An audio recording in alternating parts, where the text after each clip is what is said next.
Relacionamento sem crush nem ficante. Quem nasceu pra ser fiel nunca vai ser amante. Todo mundo faz do empurra a tropa do bom de cama. Todo mundo faz do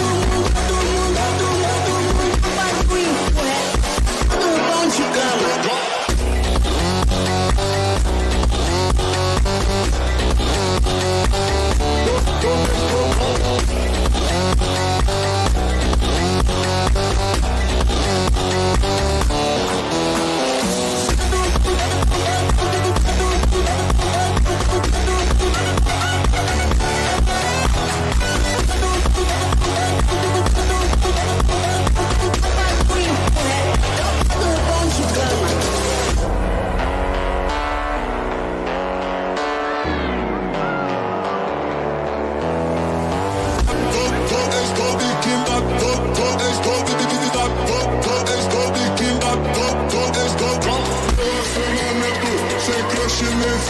Quem nasceu pra ser fiel nunca vai ser amante.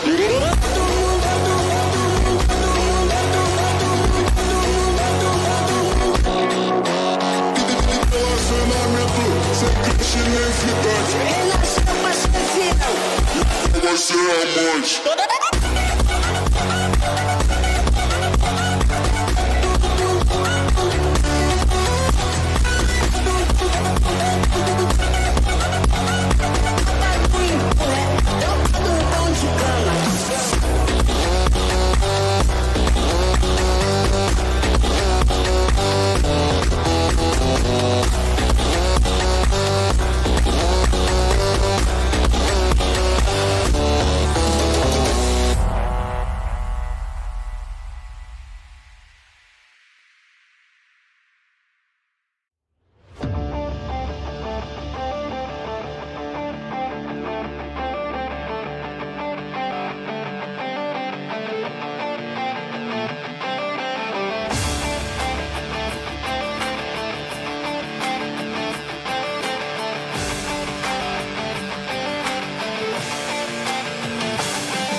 Relacionamento sem crush nem ficante. Quem nasceu pra ser fiel nunca vai ser amante. Todo mundo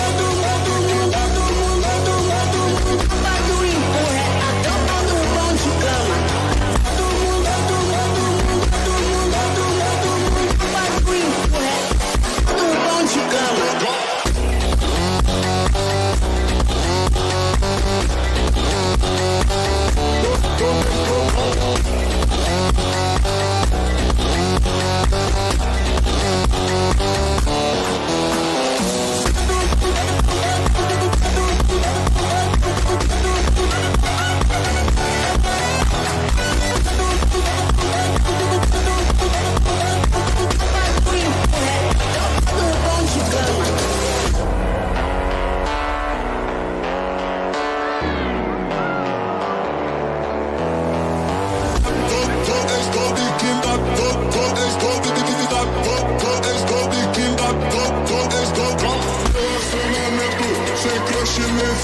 Quem nasceu pra ser fiel nunca vai ser amante.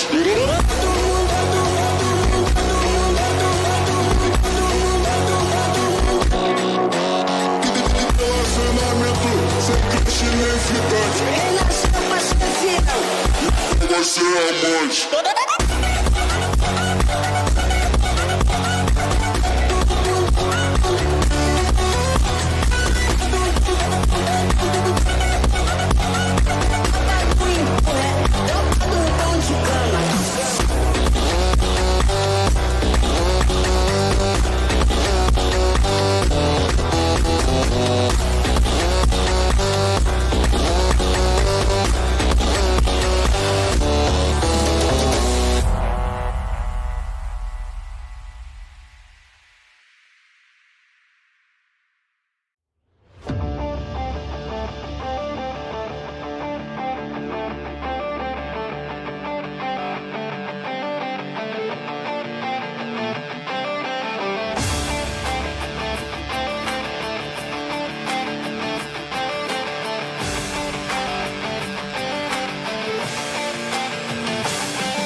wonder if a body out game.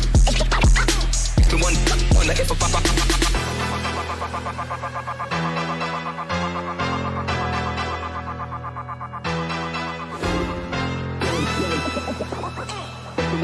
wonder if a body game. The one wonder if a body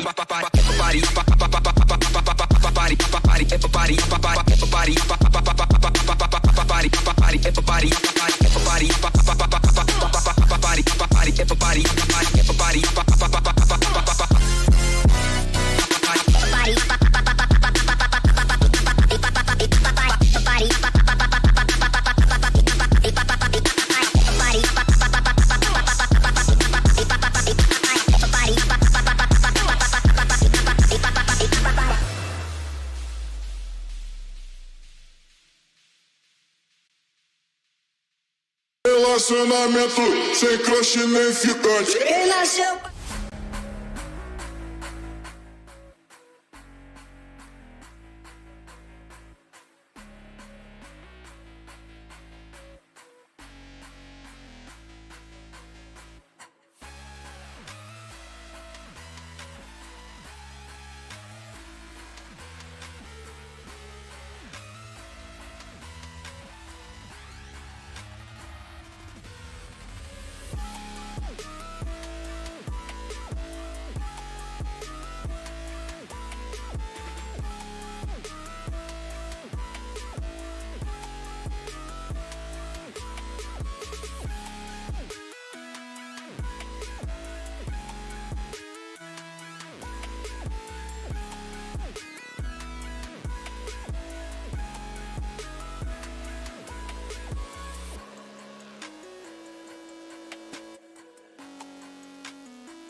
Welcome to our audio commentary coverage. This broadcast is not an official product of this competition.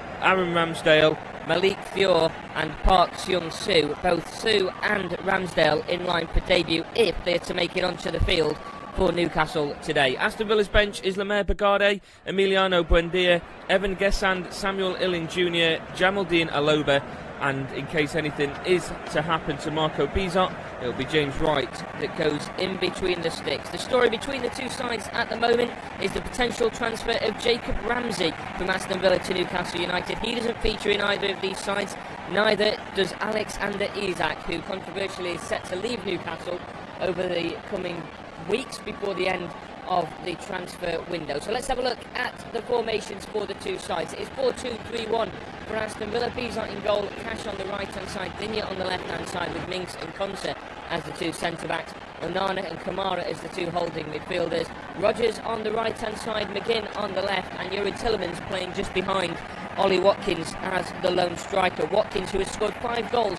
in his last 4 fixtures against Newcastle United. Newcastle go with a 4-3-3 formation with Pope in goal. Trippier on the right hand side. Livramento moves across onto the left with Fabian Schär and Dan Burn as the two centre backs. Bruno Guimaraes, Tonali and Joel Linton will continue to operate as a midfield 3. Harvey Barnes will start on the left hand side. Anthony Elanga out on the right, and it's a start through the middle for Anthony Gordon with Alexander Isak out of the squad. They've lost the last 2 games of last season without scoring, did Newcastle United, and they lost 3 of the 5 pre-season friendlies, having drawn the other 2. They will be hoping to get off to a quick start against Aston Villa, who they did face 2 years ago in the opening game of the Premier League season and stormed to a 5-1 victory over Villa. Goals there came from Isak. He managed to get 2 on the score sheet in that rout for Newcastle. Aston Villa are on their longest run since 1976, and they lost just 1 of their 5 pre-season friendlies. They've won 52 of the 159 meetings between the two sides. Last season's 6th place finishes of Aston Villa against last season's 5th place finishes of Newcastle United. Only goal difference could separate the two sides last season, and both have had a very steady transfer market heading into the new season. We'll just wait for the players to around the middle for a minute's silence before the game does get underway.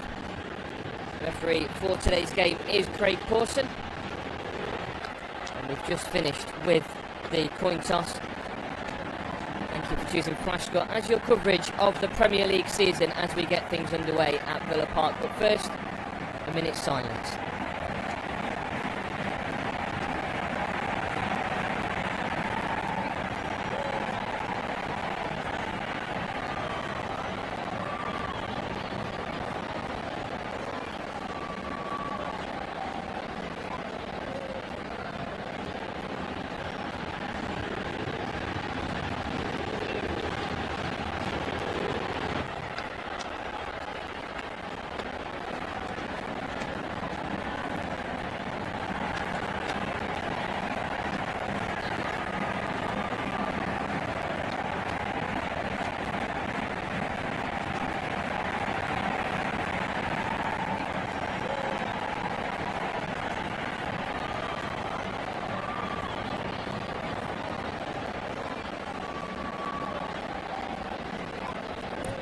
Minute's silence in memory of Diogo Jota and his brother Andre Silva.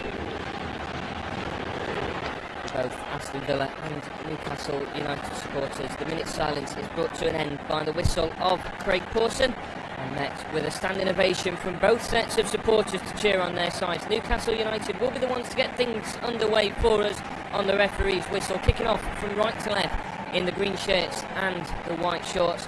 Aston Villa in the traditional claret and blue, therefore, on left to right, as we're looking at the field at the moment. The brand new Premier League season for Aston Villa and Newcastle United, last season's 6th place against last year's 5th place, is underway, and it's immediate long ball over the top down to the left hand side and out of play for a throw-in for Aston Villa. Not very often you see that unless it's an effort on goal, but it's straight from kick-off to put Aston Villa just beside the corner flag on the right-hand side, immediately from kickoff. And across goes Matty Cash to take the throw, and he'll try and gain an extra 5 yards down the line. He has got Morgan Rogers down there as support for him. Boubacar Kamara comes across as well.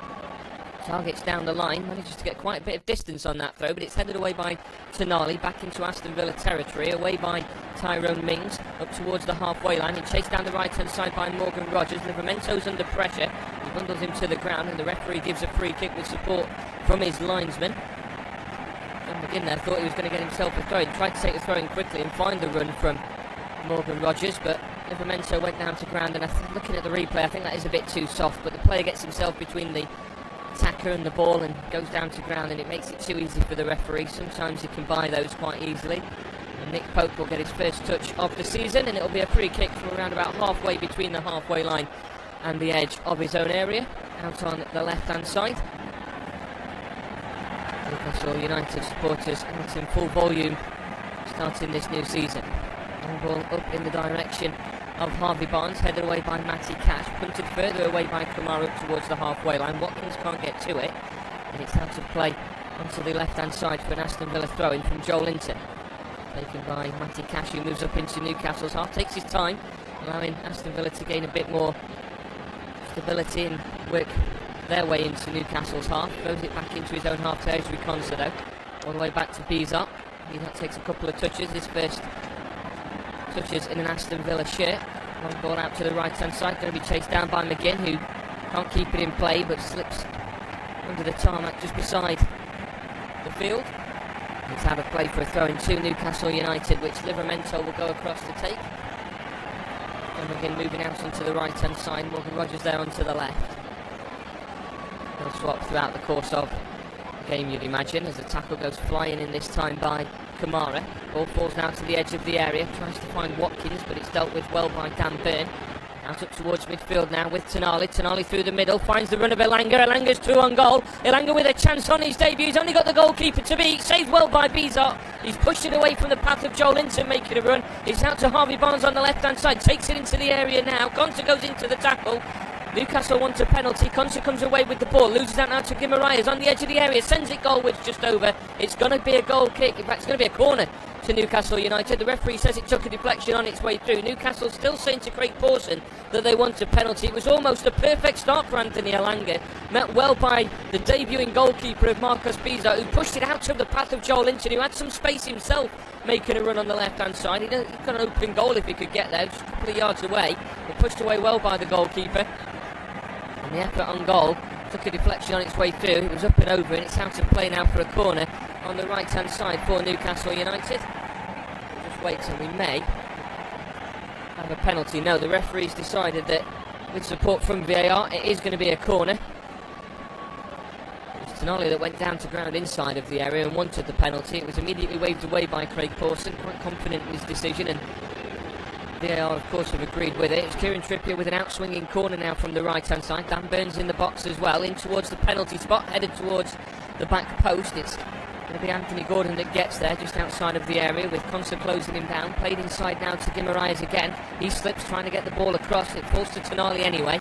Goes back to Livermento at the halfway line, and Newcastle will regroup, as will Aston Villa. Ball goes in from Anthony Gordon towards the back post, headed away this time by Luca Digne. It falls to John McGinn. Chip ball over the top, brought down by Ollie Watkins, but the tackle comes flying in by Kieran Trippier, and it's going to be a throw into Villa on the left-hand side. They've escaped their first scare of Aston Villa. Newcastle, it looked like an error defensively as Konsa got into the tackle with Kamara, and they kind of tackled each other, and it left Elanga running through on goal, but Fabian Schär now will just be checked over by the referee, as it appears that he might have a nosebleed. Going up for the challenge there, caught by the arm of Luca Digne. Put it down to John McGinn, but it's going to be an Aston Villa throw-in on the left-hand side. Digne's going to take it from equal with the edge of his own area, and he'll just try and calm things down, halt the momentum that Newcastle are building. 5 minutes gone, Aston Villa 0, Newcastle 0. Thank you for choosing Flashco as your unofficial coverage of the Premier League. The opening game here at Villa Park. Luca Digne with the throw-in, goes short to Onana, who's seems to push in the back there from Guimaraes. Wants a free kick, referee's not giving it, but he gets the pass off to Tyrone Mings, all the way back to Bizot. First time clearance targets John McGinn. Goes all the way through to Ollie Watkins, who brings this down. He looks for Morgan Rogers. Rogers breaks through the middle. Still with a chance for Aston Villa. He's then brought down to ground by Guimaraes. A free kick wanted, not given. It's now with Watkins on the edge of the area. Tackle made by Livramento, and it's going to be a corner for Aston Villa on the right-hand side. Plenty of free kicks wanted. The referee just let him play, carry on, and that's what you like to see, especially in the opening game of the season. Tackles just going in all over. Tonali that time with the tackle on Tillemans, and then it was Guimaraes with a tackle into the back of Kamara, and then the ball fell to Ollie Watkins, who dribbled it inside. It's going to be in swinging corner though for Aston Villa on the right hand side. McGinn's across to take it, left footed corner on its way. Mings is up from the back, as is Ezri Konsa. Tyrone Mings missed a lot of last season through injury. Kept Pau Torres out of the lineup for the opening game. Corner comes in from McGinn, goes towards the back post where Tyrone Mings is located. Headed away, and as far as Watkins, still on the edge of the area. Further away now by Fabian Schär up towards the halfway line. Matty Cash will backtrack towards his own half. Manages to switch this out to the right hand side, but McGinn can't get there. It's out of play for a goal kick. And that might have been a bit too optimistic for Matty Cash as McGinn was making his way back into an onside position. He's travelled a good 50 yards. And Nick Pope will have his first goal kick to take. As we saw with Newcastle so much last season, Fabian Schär and Dan Burn will stand on either side of the 6-yard box, waiting for this goal kick to be taken.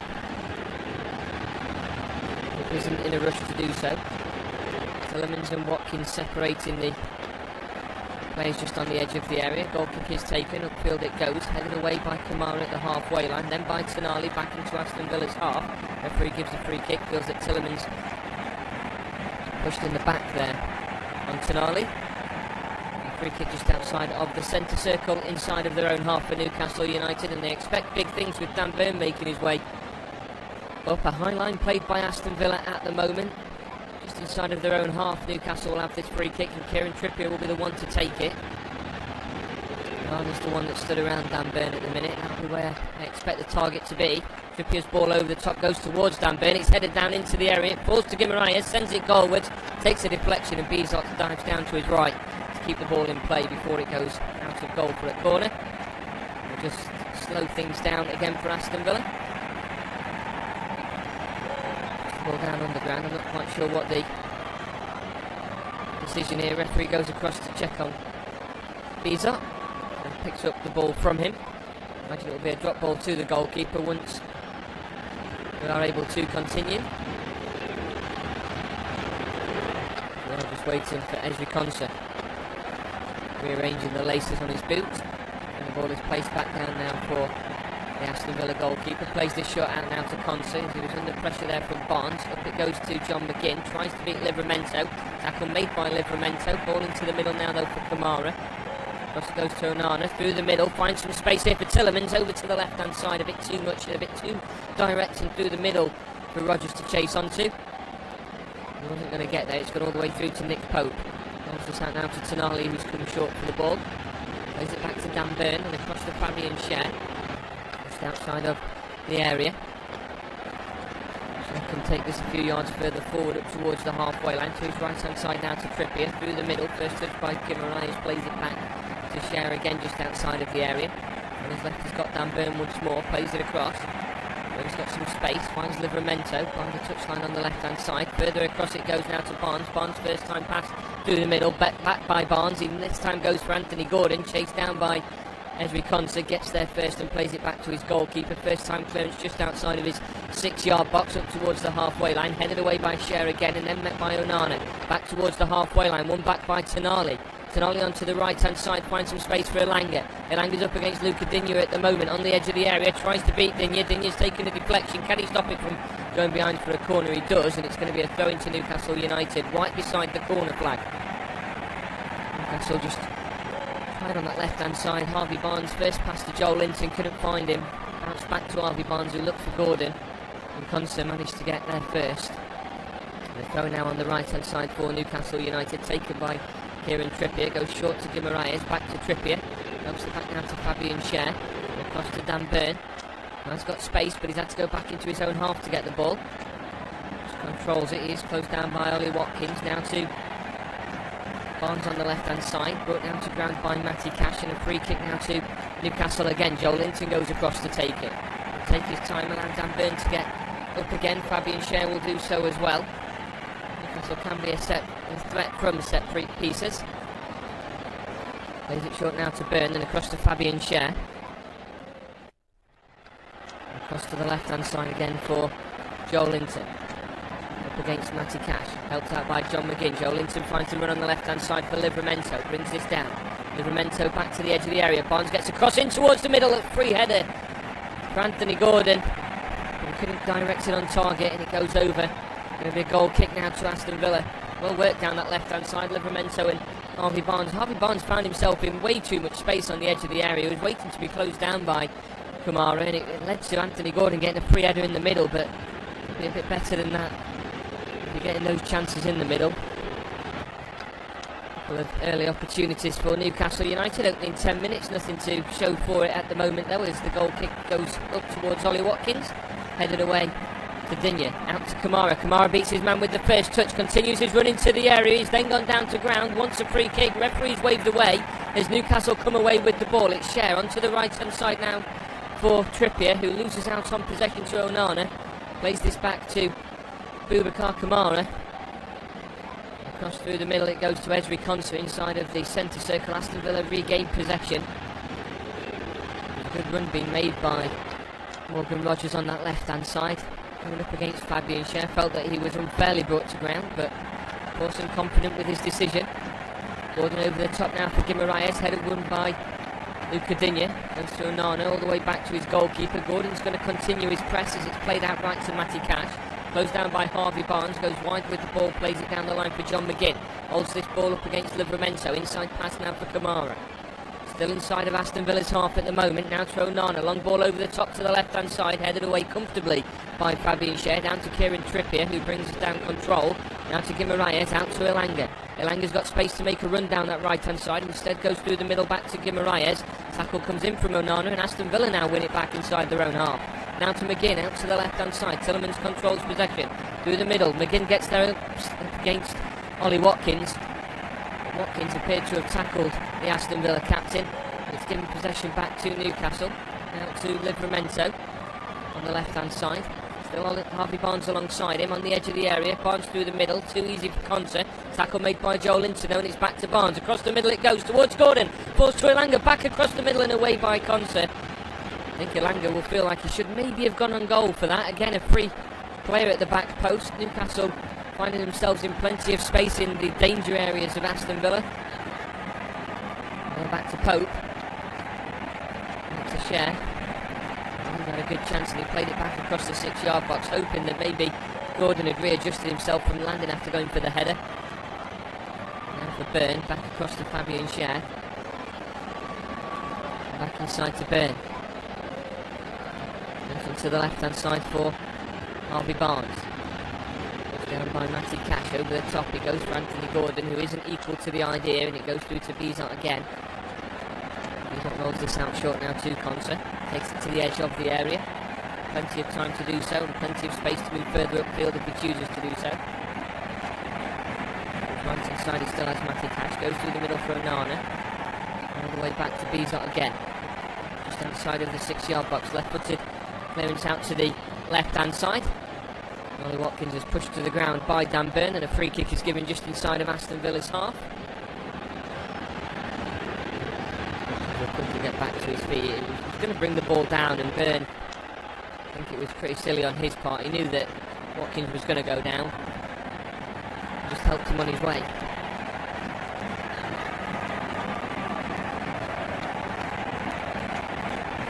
Just over now to the opposite side, headed away. Brought down now for McGinn. McGinn on the edge of the area. Cross comes in. Takes a deflection on its way through by Matty Cash. Watkins can't get there. It's away by Fabian Schär, only as far as the edge of the area. Headed down though and away by Tonali.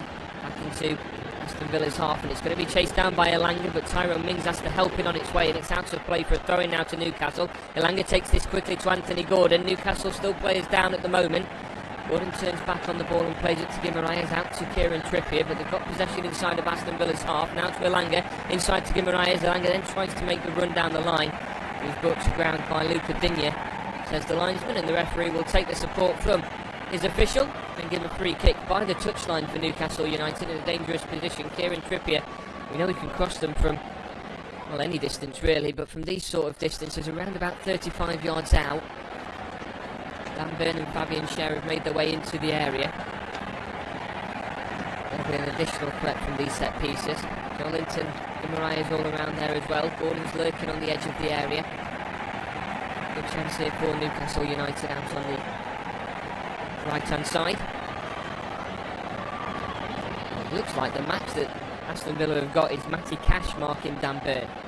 Cross comes in from Trippier, in towards the back post, headed back in towards the middle from Guimaraes, brought down on the edge of the area, falls to Gordon, sends it goalwards, saved well by Bizot. Another corner now for Newcastle United. He had to get to his right-hand side. It took a deflection, I think, on its way through, which just directed it further towards the bottom corner, forced more of an effort for the Aston Villa goalkeeper, but it's a well-worked free kick from Newcastle United. It's a good effort from Gordon. He kept it low, kept it difficult for the goalkeeper. Cross now from the left-hand side. It's going to be a corner for Sandro Tonali to take. In-swinger on its way. Interesting choices for Newcastle to go with Trippier on an out-swinger. Go with Tonali on an in-swinger. Cross comes into the middle. Big hand from the Aston Villa goalkeeper, but he was impeded, says the referee, and he's going to win a free kick from inside of the 6-yard box. Just asking Tyrone Mings to move out to his left-hand side and Concert to his right. It's been a busy start, busy debut for the Aston Villa goalkeeper. A couple of saves from Newcastle's debutant of their own in Anthony Elanga. Just then by Anthony Gordon.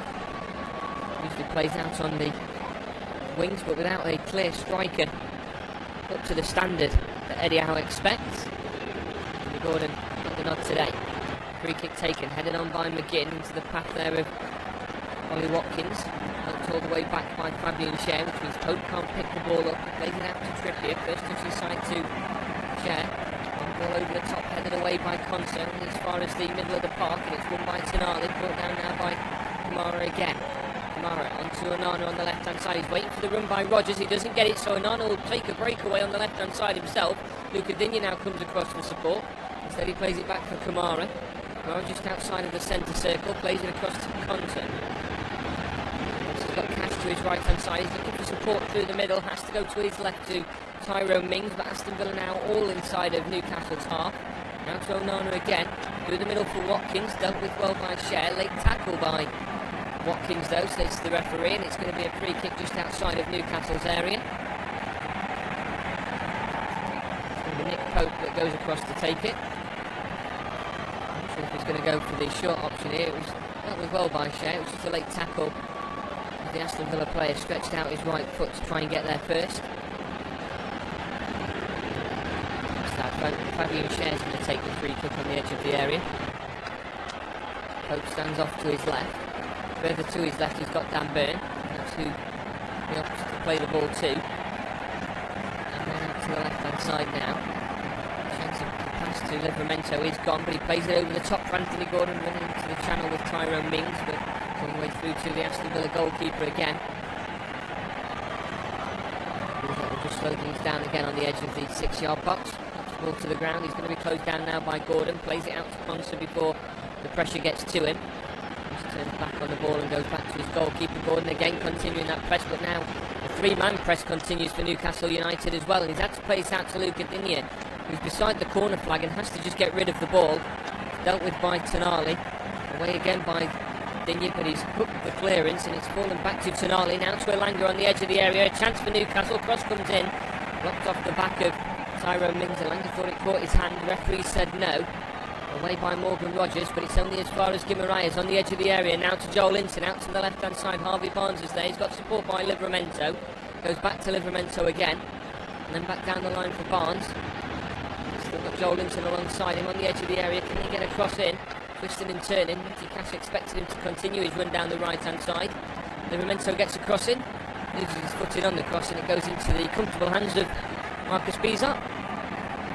Another Newcastle attack fades away. Rolls us out to the left hand side now. Digne through the middle for Onana. Onana now for Ollie Watkins to chase. Too much on it, and it's away by Nick Pope, who's had to come to the edge of his area to get there. I think if he'd remained inside of his area, it would have been too easy for Aston Villa to maybe have had a chance on goal themselves. Back to the left-hand side, nicely worked in the middle there between Tonali and Joelinton. Finds Harvey Barnes on the left-hand side to take the ball into Aston Villa territory. Livramento making the overlapping run, instead goes back to Tonali again. Tonali, Harvey Barnes moves through the middle, opens up some space for Livramento. Back to Tonali, back to the halfway line now for Dan Burn. Across it goes to Fabian Schär. Schär out to the right-hand side now for Kieran Trippier. Back to Schär once more. And now to Dan Burn. Dan Burn out to the left-hand side for Harvey Barnes. Up against Kieran Tillemans, and now John McGinn. He goes down that left-hand side. He felt he was held on to. A goal kick has been given. Back to have the run of John McGinn. Started his time at Aston Villa as a holding midfielder, but moved out onto the wings last season. Seems to have maintained that place. He's not really managed to get himself involved in the opening 20 minutes of this game. There's a bit of involvement there though, forcing Harvey Barnes wide and out of play. Goal kick now to be taken though by Tyrone Mings. Plays it short to Bizot inside the 6-yard box. Back to Mings again, under pressure. Further across now to Digne. Digne by the touchline, blocked down by the run of Anthony Elanga. We'll have a throw-in to Aston Villa by the corner flag. It was very close to going out to play for a goal kick, so I waited for the linesman to tell me which way that was going before making you aware. And Luca Digne takes the throw-in, works the line, headed on by Kamara. Only as far as Dan Burn, who's going to be chased down by Watkins, punts the ball away. Brought down by Consuelo, now for Onana. Tackle comes in from Guimaraes, headed away by Mings. It's gone up in the air though, not getting too much distance. Headed down by Elanga, now for Gordon. Elanga's back to his feet though and gets the ball on the right hand side on the edge of the area. Cross goes in towards the middle, and Bizot gets there just before Harvey Barnes, and he's shouting some orders to his defenders. He wants a bit more organisation, a bit more composure at the minute. As soon as Aston Villa are getting the ball inside their own half, defensively especially, they're struggling with getting the ball away. These clearances are hooked away. Now inside to Onana. Onana tries to dribble the ball away, brought down by Tonali on the edge of the area. Still an opportunity to break away for Newcastle. Now for Trippier on the right hand side. Tonali's dropped back for the ball again. Through the middle, searches for Elanga. It's taken a block and away by Digne. Throw in now on the right hand side for Newcastle United. 2 yards out from being on the edge of the area. Kieran Trippier that takes his throw in. Can't be happy with the start his Aston Villa side have made. He's got a couple of debutants that could come into the side. Evan Bessan, who was signed from Nice, Sam Millen Jr. from Middlesbrough, and then you've got Jamaldine Aloba, who's an under-18s prospect that would make his first team debut if he came on today. Cross down to Livramento. Joelinton back to Livramento again. To his right hand side for Tonali, and back to Livramento. Now to Barnes. Tonali. Tackle comes in from Kamara, wins it back for Aston Villa, through the middle for Morgan Rogers, but it's been too heavy. It's won back in midfield by Joelinton. Newcastle get the ball back. Fabian Schär opts to go with the long ball over the top, headed away by Matty Cash into the area of John McGinn. Up against Joelinton, finds the pass through the middle for Kamara. He's brought down to ground, but Craig Pawson says advantage in Aston Villa's favour. Now Onana gets the ball on the halfway line. Cross again to Tillemans. Now to Cash. Cash back to Conser on the edge of the centre circle. Now for Onana. Then you're making a run on the left hand side. Onana thinks better of it and goes across to Conser again. Now back to Onana once more. Fakes the pass out to Luca Digne. It forces Elanga across. Opens up some more space in the middle now for Villa. Instead he goes across to Conser. Now to Tillemans. Chipped over to Digne this time. Digne can't bring the ball down, and out of play it goes for a throw-in. It's going to be taken by Kieran Trippier. Inside of his own half. Quite a distance inside of his own half at the moment. Schär alongside him. Guimaraes down the line. Tonali moving across, and Elanga's there as well. Going to be taken by Trippier. Goes down the line with it, gains a few yards. To Tonali. Back to Trippier, now to Tonali with his back towards the midfield. Gets the ball back to Nick Pope. First time clearance under pressure from Watkins. Wins Aston Villa a throw-in on the left-hand side.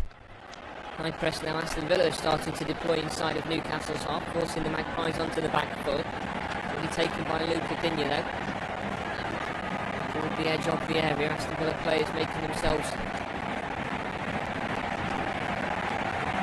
inside of the area. Nana trying to find some space. Rogers at the edge of the 6-yard box with Kieran Trippier. A long throw expected here from Luca Digne. Gets some distance on it, in towards the middle, headed away by Cher. Back towards Digne. Digne lays this ball down now to Morgan Rogers. Cross goes in towards the back post, headed away by Tonali just before it gets into the path there of John McGinn. He's let it run out of play for a throw-in on the right-hand side for Aston Villa, but instead the linesman's flag's gone up, saying it was offside against Ollie Watkins. It's going to be a free kick to Newcastle United instead. Watkins saying that he never actually made contact with the ball, but he was the reason Newcastle weren't able to clear the ball, so the decision's been made anyway. Pass out by Pope to the right-hand side now for Cher. They're inside now for Tonali. Tonali across to Byrne. Byrne out to the left-hand side for Livramento. Livramento back to Byrne again. Takes this further to the touchline. Inside now to Joel Linton. Control the ball and it's gone through to Ezri Konsa. Pass inside to McGinn. McGinn's gone down to ground. Wants a free kick. Nothing given, but the through ball from Barnes. Finds Anthony Gordon. He's up against Tyrone Mings, but takes it into the area. His effort goes goalwards. It's blocked by Matty Cash and it falls back to Gordon. Keeps this ball in play. Goes across now to Livramento. Now inside to Bruno Guimaraes and across to Dan Byrne. Now to Cher. Cher through the middle. Finds space for Joel Linton onto the right-hand side for Trippier on the edge of the area. Chance now for Trippier. Crosses goes in towards the middle. Headed away by Konsa again as far as the edge of the area for Livramento. Doesn't lay the ball off to Tonali. Instead gives it to Fabian Cher, who lines up an effort. Can't keep it down. Goes out to play for a goal kick to Aston Villa again. Another breakaway for Newcastle on the left-hand side. Amounts to nothing.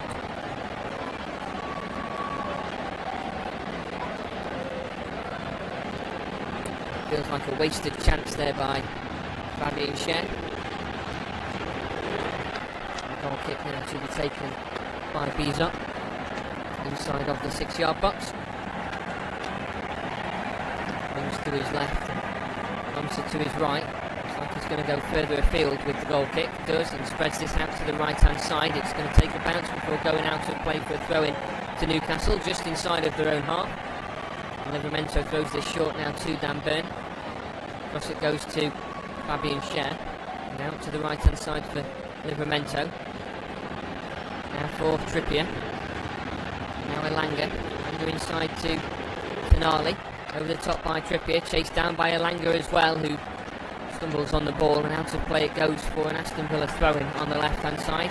You'd like to think if this game was being played in maybe a month or two's time, some of these passes aren't going as wayward, some of these first touches aren't as poor as they have been, but players just trying to get back into the swing of things in the Premier League. That was Tonali just trying to bring the ball down, and his left shin caught the ball and knocked it out of the way of his right foot. Going to be a throw into Aston Villa inside of their own half with Luca Digne to take it. Around the half-hour mark at the moment. Aston Villa 0, Newcastle United 0. A couple of clear-cut chances for Newcastle. Nothing to note of Aston Villa at the moment. Guimaraes gets the ball back for Newcastle and plays it back to Nick Pope. Now out to Dan Byrne. Takes this into Aston Villa's half. Finds space now for Livramento on the left-hand side. Takes it to the edge of the area. Livramento gets the overlapping run. Plays the ball inside for Joel Linton. Now to Tonali. Across to Guimaraes. Tries to feed that ball back through to Tonali, but Onana's there to win it back, and he's shoved to the ground by Tonali. I think that may have been frustration of not getting the return pass to his feet. Onana was breaking away. Trippier that eventually won it back. It actually bounced off Trippier's elbow as well, so the referee could even have given that as a handball if the decision was not to give it for the push in the back. Either way, it's a free kick to Aston Villa, halfway between the halfway line and the edge of their own area, and it's Tyrone Mings stood over it. Plays this short now to Onana, back to Mings. Mings will be hoping to try and get his name somewhere in Thomas Tuchel's book. Fighting for a place at one point with Gareth Southgate as England manager, but went out injured and lost that battle then to Ezri Konsa, his teammate. Now Joe Linton on the left-hand side. Tackle comes in from Cash. Cash wants a goal kick when that goes out of play. Joe Linton saying that that's a corner. And the decision is that it's a goal kick. I mean, Cash could have really got rid of the ball, so he was trusting a lot in the officials for saying that did come off of Joe Linton's foot last. A goal kick to be taken now by Bizot. Instead, he's just thrown this to the left-hand side to let Tyrone Mings take the goal kick, and I can only assume this will be a short pass to his right-hand side as he gives it to the Aston Villa goalkeeper. Through the middle now for Onana, out to the right-hand side for Conser, lets it run to Cash. Cash tries to beat his man, plays this down the line for John McGinn. Holds up possession at the moment up against Livramento. Pass inside, one back by Tonali though, now with Harvey Barnes. His inside pass is weak and it goes to Morgan Rogers, out to the left-hand side. Ollie Watkins making a run and a breakaway now for Aston Villa. He's up against Fabian Schär at the moment, puts it onto his left foot, tries to get this across the face of goal. Beats his man, plays it through the middle, there's nobody there. And away it goes by Dan Burn. He was looking for somebody, anybody, inside that 6-yard box. And there was no Aston Villa players there. Watkins made a great run down the left-hand side. Fabian Schär had to move across to follow him. Livramento was moving back, as was Dan Burn, and the run that was being made was eventually made by Morgan Rogers, but couldn't be found. And Newcastle have cleared their lines. The throw-in taken by Luca Digne now goes short to Tillemans. Tillemans back to the halfway line for Tyrone Mings, inside of his own half. Plays this now to Ezri Konsa, now for Onana. Kamara comes back to help out and gets the ball inside of the centre circle. Newcastle's press has just slowed down as Aston Villa take the ball into Newcastle's half. Now with Onana again. It's Kamara still to his right hand side. He's waiting for any pressure from Newcastle, but they're just happy to let him hold the ball and hold possession inside his own half. Goes all the way back to Bizot again, chipped over to the left hand side for Digne to bring down. Now inside for Tillemans. Tillemans tries to beat Tonali, but his first touch sends this away. And it's out of play for a goal kick to Aston Villa again. Bizot will take his time to go and get the ball. Aston Villa just seem to have slowed down a little bit. I'm not sure if that's because of the momentum that Newcastle were building, the decision to try and just slow that down.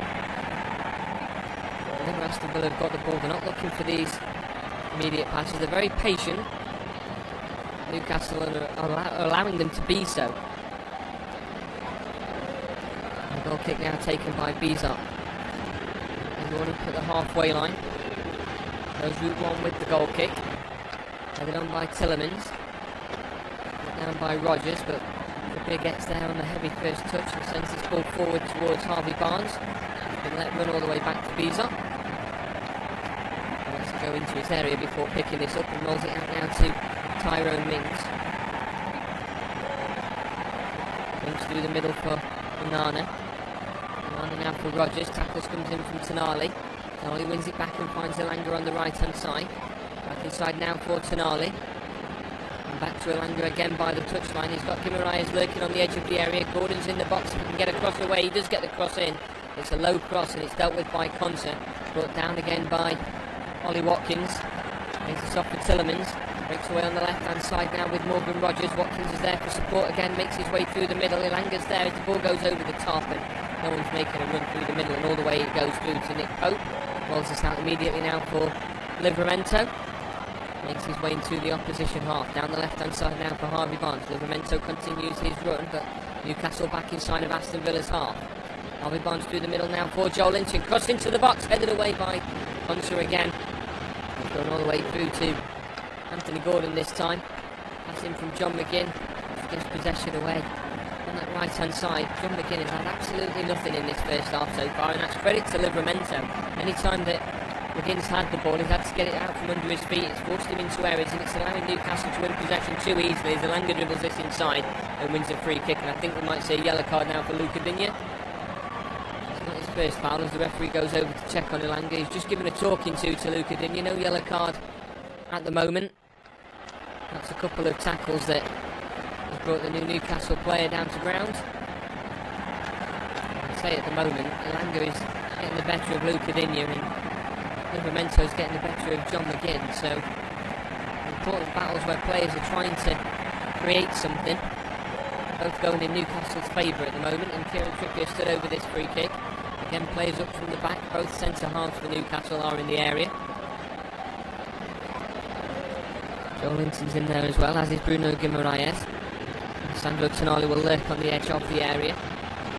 His cross comes into the box again, in towards the middle. It's gone all the way through. Nobody's managed to get a touch on it, and it's had to play for a goal kick now that Bizot will go across and take.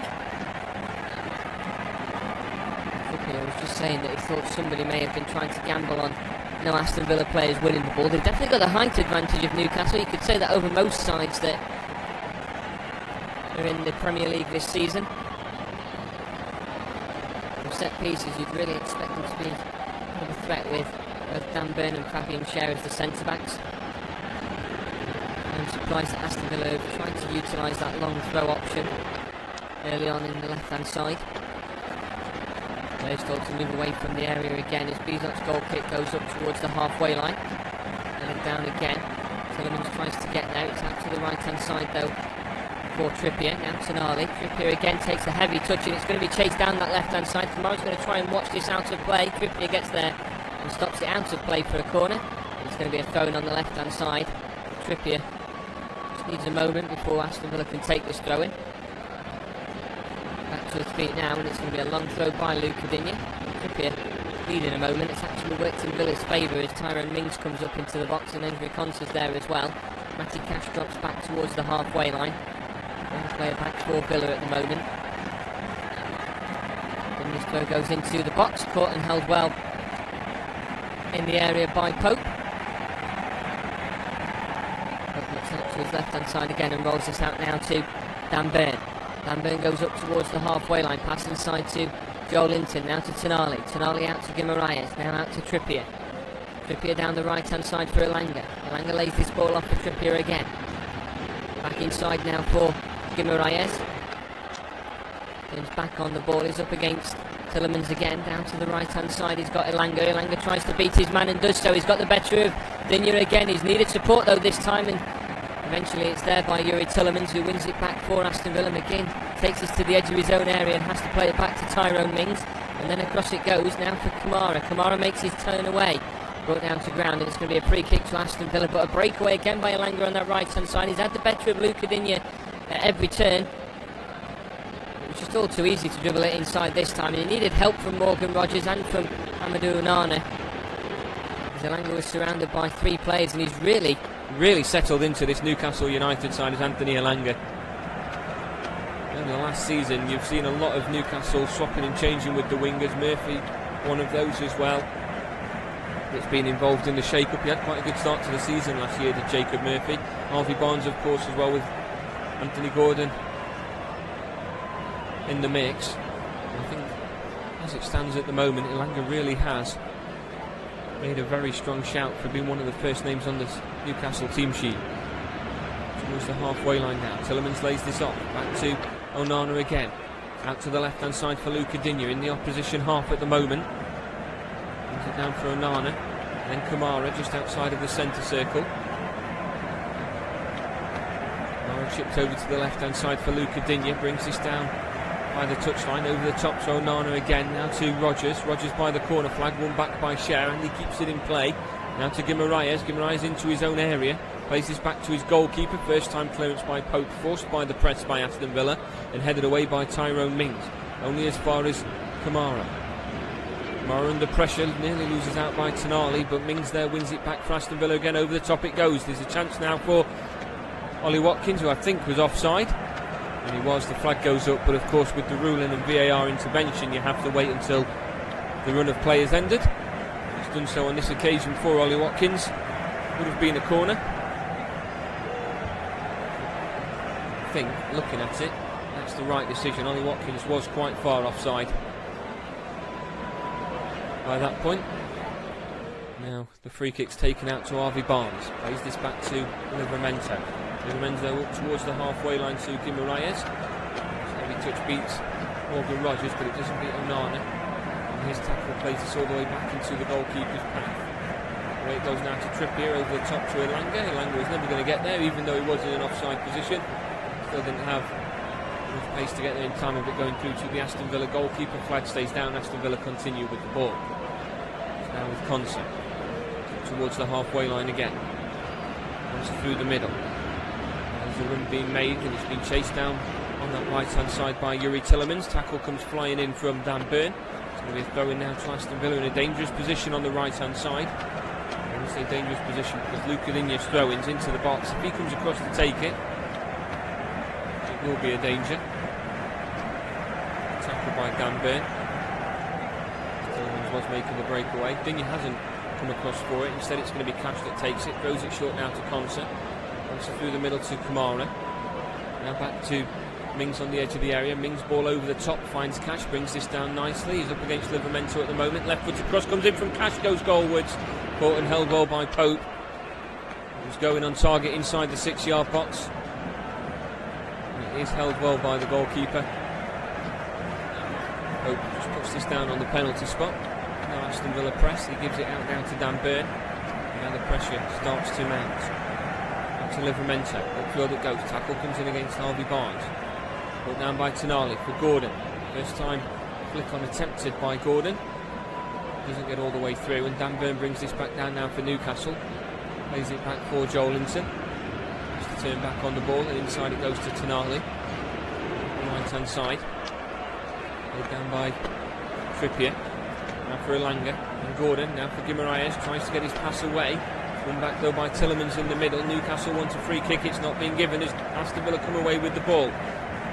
Now with Watkins. Out to Kamara.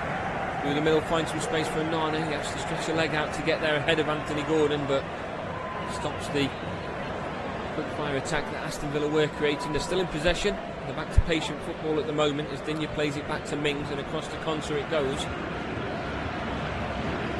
Concert back across to Mings again, just outside of the centre circle. Now for Kamara. Out to the left hand side for Luca Digne. Back to Kamara. Over the top it goes. He finds Morgan Rogers in some space. Can he keep it in play? He's tried to do so. Sends it into the 6-yard box, but it's caught and held by Nick Pope. Rolls onto the ball inside the 6-yard box. Rolls this out now to Fabian Schär. Schär across to Dan Burn. Burn out to Livramento. Livramento back to Burn just outside of the area. And across it goes to the right hand side for Schär. Ball over the top and to the left hand side, finds Harvey Barnes and plenty of space. He stretched the leg out to keep it in play, finds Livramento making the overlapping run. His cross is blocked by Cash though. It's going to be a third corner for Newcastle United. But just like that, Fabian Schär has switched the ball over to the left hand side and Newcastle have created something. Harvey Barnes was playing just by the touchline, and Matty Cash was distracted by the run through the middle there by Joelinton. He opened up that space for him. It's a Newcastle corner from the left hand side, and Tonali will take the in-swinging corner. Both centre backs making their way upfield again. It goes towards the middle, taken away once more by Ezri Konsa, and as far as the penalty area, further away by Onana. Schär's going to chase this down and plays it back to Trippier. Trippier back across to Fabian Schär again. Still Newcastle in the ascendancy. Options in the middle. Plays this over towards the back post, headed away by Cash before it can get to Tonali. And it's away now on the right hand side with John McGinn making a breakaway for Aston Villa. Through the middle, finds Tillemans. Under pressure at the moment, holds the ball up, and it's won back by Joelinton. Anthony Gordon was back helping out as well to stop the breakaway. Newcastle win possession back, and Aston Villa again can't really create anything.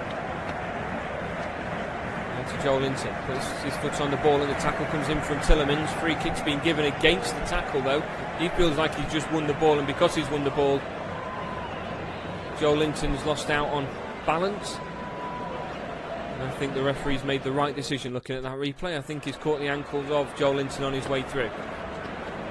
And he flicks this on now for Bruno Guimaraes to chase, but it's dealt with by Konsa. Now so Nana up towards the halfway line. It falls to feet of Morgan Rogers, but a free kick's been given in Aston Villa's favour, and we'll see the first yellow card of the afternoon, and it will go to Joelinton for the tackle on Onana, and I think again the referee's got that one absolutely right. Just reaching the half-time point now. Never had a time the referee chooses to add on. I think there will be much at the end of this first half. There hasn't been too much of in way of talking points. Maybe a minute. Just for a couple of stoppages that have taken place. I don't think we're even going to get a minute. It's going to last 16 seconds. No added time at the end of this first half, and the half-time whistle has gone here at Villa Park. A couple of clear-cut chances for Newcastle, met by Marco Bizot. Nothing to note for Nick Pope to have to do in the Newcastle goal. A big team talk needed by Unai Emery to light a fire in this Aston Villa side. But at half-time at Villa Park,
Welcome back to Villa Park and live coverage of the opening game of the Premier League season for both Aston Villa and Newcastle United. Goalless at the break, and it's Aston Villa that will get things underway for us into this second half. A couple of chances went in Newcastle's favour in the first half. Aston Villa really need to step up the game if they're to reach the heights of which they did last season, finishing in the 6th place but battling for Champions League football until the very end.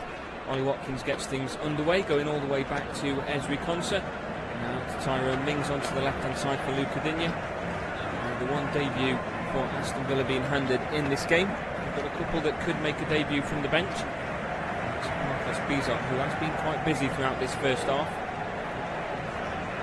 They'll be hoping his defence step it up in this second, as it's now with Yuri Tillemans, takes it into Aston Villa's half, takes it into Newcastle's half now, out to the right hand side. Cross comes in from Matty Cash, it's away by Fabian Schär, and it's out to play for an Aston Villa corner on the right hand side. So a start for them heading into this second half, so no changes for either side. It's Bizot, Cash, Konsa, Mings, Digne, Kamara, Onana, Rogers, Tillemans, McGinn and Watkins for Aston Villa. And while Luca Digne takes his time to go over and take the in-swinging corner from the right hand side, Newcastle United continue with Pope, Trippier, Schär, Byrne, Livramento, Bruno Guimaraes, Tonali, Joelinton, Elanga, Gordon and Barnes. Plays up from the back now for Aston Villa. It's only the second corner of the afternoon. Onana looking around the penalty spot as well, instead goes short with the corner to the edge of the area now. McGinn fakes a cross in, puts it onto his right foot, gets a better cross in, headed goalwards this time by Kamara, but it's held well by the goalkeeper. And Pope, who took a sting out of it with his first touch, held onto it in the second. No one was in the area really to pounce on the rebound. But they're just ahead of Joelinton when the cross came in. And already that's Aston Villa's best chance of the game. We've only been playing a minute and a half into this second half. Into the left-hand side with Livramento. Livramento's brought down to ground by John McGinn as McGinn chases down the right-hand side. Referee pulls play back for a free kick just inside of Newcastle United's half, taken short by Livramento.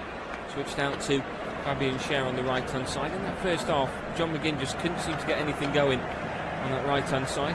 Livramento seemed to have been marked out of the game. As over the top it comes now from Onana onto the left-hand side, chased down by Rogers. It's bouncing out of play for a throw-in for Newcastle United. The Villa captain needs to try and get himself more involved, but also to try and get the better of Livramento. It's been all too easy for the Newcastle left-back. Ball taken short now to Guimaraes. Ball over the top, goes all the way through to Bizot. Takes this roll to the edge of the area. Hooking his clearance back into the opposition half, headed away by Tonali. Back into a dangerous area. Constance let this run and helps it all the way back to his goalkeeper. He's got Mings to his left-hand side, but Olanga's also there closing that channel out. Instead on his left foot has to get the clearance away, headed down by Trippier. Now for Joelinton, back to Trippier. Now for Fabian Schär just inside of Aston Villa's half. Brings Nick Pope back into the game just on the edge of the area. Pope across to the left-hand side for Livramento. In front of the technical areas up towards the halfway line. Eventually closed down by McGinn, gets the ball back from Tonali in a quick passing sequence. Now to Schär. Trippier on the right hand side into the opposition half, finds the gap that's going to be chased down by Joelinton, but Tyrone Mings will try and shield this out of play for a goal kick and does just that. A bit too heavy of a pass on that right hand side. Shows what Newcastle are trying to do, but Aston Villa seem to have started this second half much better than they did the first. You see Emiliano Martinez in the stands. And short now for Bizot from Mings to Konsa. It goes to McGinn, held off by Livramento again, dribbles it inside this time and plays the short pass to Onana. Much better from McGinn on that right hand side. Now to the left, finds Luca Digne in space in Newcastle's half, has a run down the left hand side. Now it's for Morgan Rogers, tackle comes in, it's going to Aston Villa on the left hand side. Dan Byrne just needs a minute, I think he might have got a dead leg by going into the challenge there on that right hand side. He's just checking on him as well as the referee goes across. We might need to see a first change here, but I think Byrne just needs a moment. He'll get back to his feet and he'll be absolutely fine to be able to continue. Newcastle will certainly be hoping that here. It's just as the two have collided, just a dead third leg feeling to Dan Burn, but he's back to his feet. No physio attention required. And a long throw expected on the left-hand side by Luca Digne. Nana stood around the 6-yard box as well. Cross comes in, headed towards the back post. It nearly falls to Concert, but it's cleared away to Kamara. Helped back to Cash. Cash inside of his own half turns the ball away from Anthony Gordon into the left-hand side. Cash now switches this over to the right-hand side. He tries to find Tyrone Mings, who stayed forward. There's too much on it again. It's out of play for a throw-in for Newcastle inside of their own half. 5 minutes of this second half, and Unai Emery's team talk must have settled in quite nicely with the Aston Villa players. Livermento's throw down the line, brought down by Guimaraes. His possession away though. The referee gives no free kick as John McGinn plays this to the edge of the area for Tillemans. Tillemans goes down to ground, wants a free kick. Again, Craig Balsam waves that away, and the clearance goes upfield into Aston Villa's half. He plays it now to Mings. Goes up towards the halfway line. Goes to his right hand side now for Concert. Concert plays it short for Kamara, and back to Mings again. Now across to Concert. And Kamara chips over the top, headed down by Tillemans to Onana. It's football at the moment by Aston Villa. Onana to his right finds Kamara. Kamara back through the middle, looks for Rodgers. It's taken a deflection off of Guimaraes. It's gone out to the left hand side where Livermento's going to chase it down. McGinn's going to do the same, and it's with Livermento at the moment. Dribbles this inside, McGinn wins it back. It's away by Dan Burn. Livermento's gone down to ground all too easily. This is a much better performance by John McGinn. And it's a throw in now on the right hand side for Aston Villa. Matty Cash goes across to take it. Kamara is a short option. McGinn stood by the touchline. Cash will maybe try and get a long throw of his own into the area.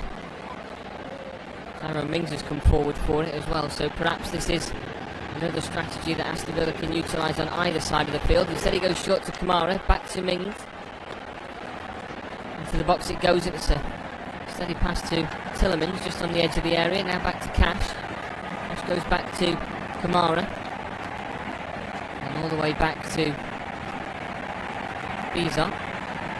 Beezer over the top again. Chased down by Morgan Rodgers, away by Dan Burn. Into the midfield area, headed down by Onana. Kamara brings this down, tries to beat Guimaraes and does so. Has some space to move forward with it as well. Onto the left hand side for Luca Digne. He's up against Elanga, his cross is blocked. It's another corner for Aston Villa, and I think that was just more try and get a crossing before Elanga gets to the ball first. And Digne's outstretched left foot managed to get there, but Elanga definitely had the pace on Luca Digne.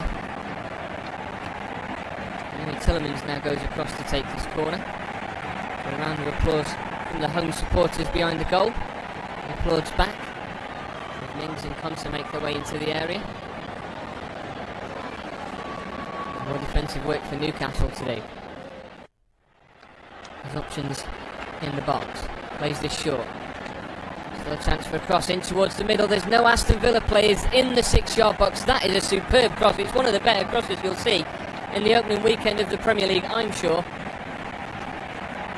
The cross that's gone in just bounces inside the 6-yard box. There's no Aston Villa players attacking that, and as a manager you're going to be absolutely furious to see not one Aston Villa player inside the 6-yard box for an in-swinging cross. Pope couldn't commit to it because of the potential of it going in towards his own goal, and it was over the Newcastle defenders. There was just an empty space inside the 6-yard box that nobody chose to gamble on.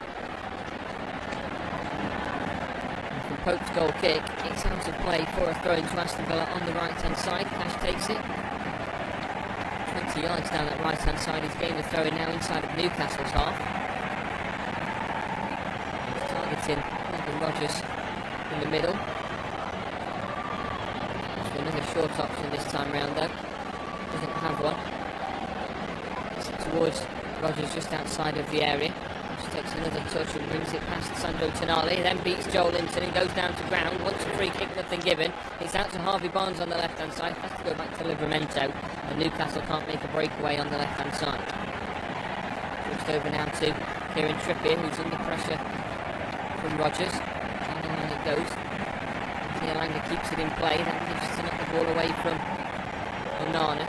Inside to Guimaraes, who's going to go in for a tackle here with Ollie Watkins, but it's won back by Aston Villa now for Tillemans. Out to the right-hand side from McGinn. McGinn tries to beat his man, continues his run to the edge of the area, needs some support. He's surrounded by 3 Newcastle players. They've just crowded him out at that point, and Rogers goes in for the tackle against Livramento and wins a free kick for Livramento. He seems to be going down at every tackle at the moment. Brings the ball to the edge of the area, takes it into the path of Morgan Rogers, who's stuck a foot in, and that's the point where he's gone down and won the free kick. It's all too easy. If Aston Villa are going to make them tackles, you're going to try and lure them in. It's going to be a free kick just on the edge of the area, and it's going to be taken by Nick Pope. He's told Livramento to step away from it. Newcastle will now make their way up towards the halfway line, ready for this free kick. Not on the left-hand side. About 6 yards out of being on the edge of the area. Takes free kick upfield, goes towards Gordon, taken away by Conte, whether away by Tillemans, forced to Joe Linton, to Trippier on the right hand side. He chests this down towards the touchline, just keeps it in play, but Digne gets there first before the pass can get all the way through to Anthony Gordon. Ball up to Ollie Watkins, is headed away by Fabian Schär, who's quick to get back in position.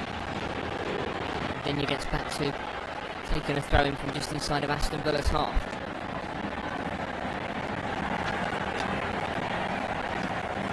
Options for him. He's going to have to try and work the line as Onana tries to move 5 yards closer to him, and Emerel breaks out that channel. If it goes to Rogers, flicks this onto the left hand side. A chance here for Aston Villa just inside the area. Cross goes into the box, headed away by Livramento. There's Tillemans at the back post trying to get something out of it. He was free, and it got all the way to him. Now with Aston Villa on the edge of the area. Goes across one to Tillemans. Tillemans tries to thread that through from Morgan Rogers, but it's blocked out by Livramento, and away it goes on the left-hand side now with Dan Burn. Dan Burn making a run up towards the halfway line, inside to Joe Linton, across to Guimaraes, inside the centre circle. Burns continued his run down that left-hand side. It's now across to Elanga, a heavy pass from Tonali, but Elanga's managed to keep it in play. Tries to dribble this inside past Digne, goes down to ground, wants a free kick this time. Referees waved it away, and it's a breakaway for Aston Villa. They've got a free kick themselves though. Just on the edge of the area, Onana plays a quick 1-2 with Kamara, and then he's brought down to ground by Tonali. And the free kick's been given in Aston Villa's favour. It's going to be taken by Tyrone Mings. Back to his feet, here's Anthony Elanga.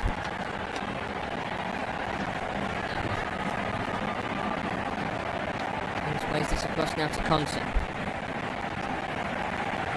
Up towards the halfway line, inside now to Kamara. Kamara's got space to turn on the ball, switches this out left, but it's a weak pass, and it's been knocked away by Trippier into the path of Elanga.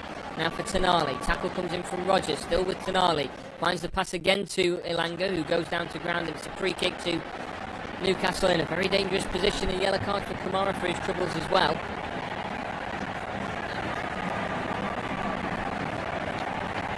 Elanga's causing all sorts of problems for Aston Villa's defence again. He has been the bright point of this Newcastle attack. I don't think Anthony Gordon has necessarily worked through the middle either. The only out-and-out striker they have on the bench is William Asula.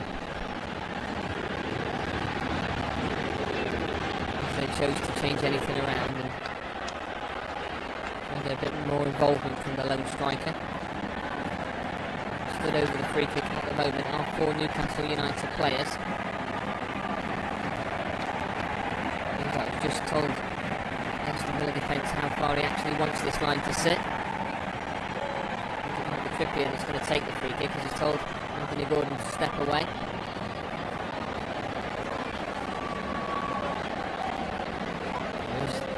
Players forward, instead it's gone short from Joe Linton, crossing towards the back post, and there's 2 Newcastle players that have got in each other's way at that point. Both Fabian Schär and Dan Burn, neither knew which one was supposed to go for the ball, and it's led to an Aston Villa goal kick.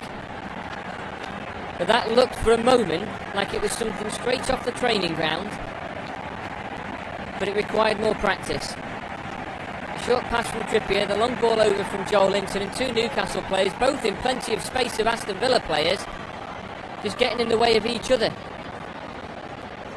And Fabian Schär should have been the one that got that. Dan Burn should have left it.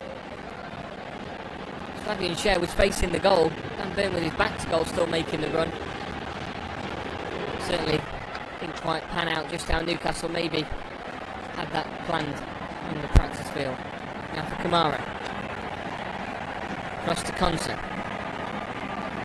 Konsa now over the top for Matty Cash, making a run down the right hand side. Can he keep it in play? It's going to be close. He gets the cross in, it's blocked off Burn. Burn wants a goal kick for it. I think the linesman's giving that as a corner. No, he's dropped back and given it as a goal kick. Took a moment for the linesman to decide on the outcome.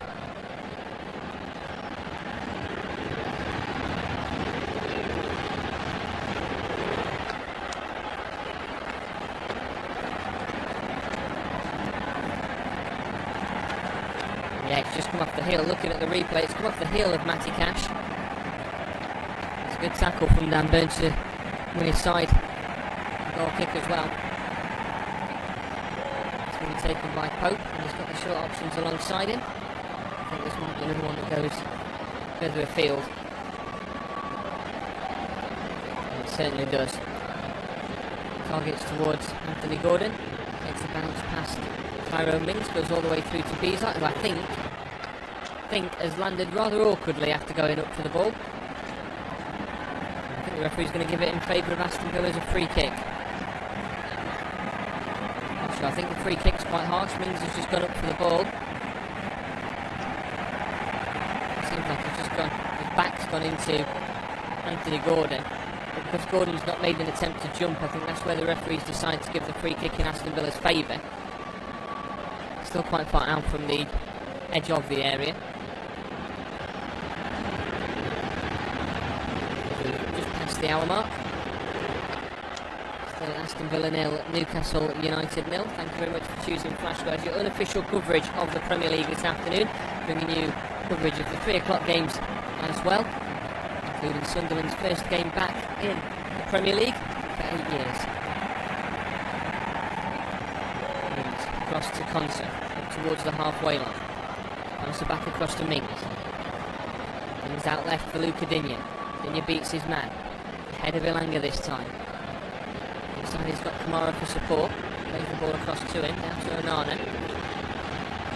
To his left hand side, tries to find an option, but those channels have been cut out as well. Now to Konsa, finds space for Cash on the right hand side.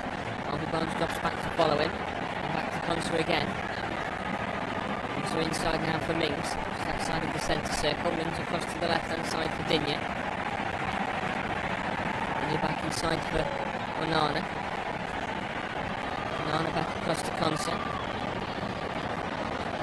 And he turns back on the ball and back to the centre circle now to Mings. Mings has to go all the way back to his goalkeeper once more. He's now with Bizot, plays this out short to Konsa, has to get there first and he's under pressure.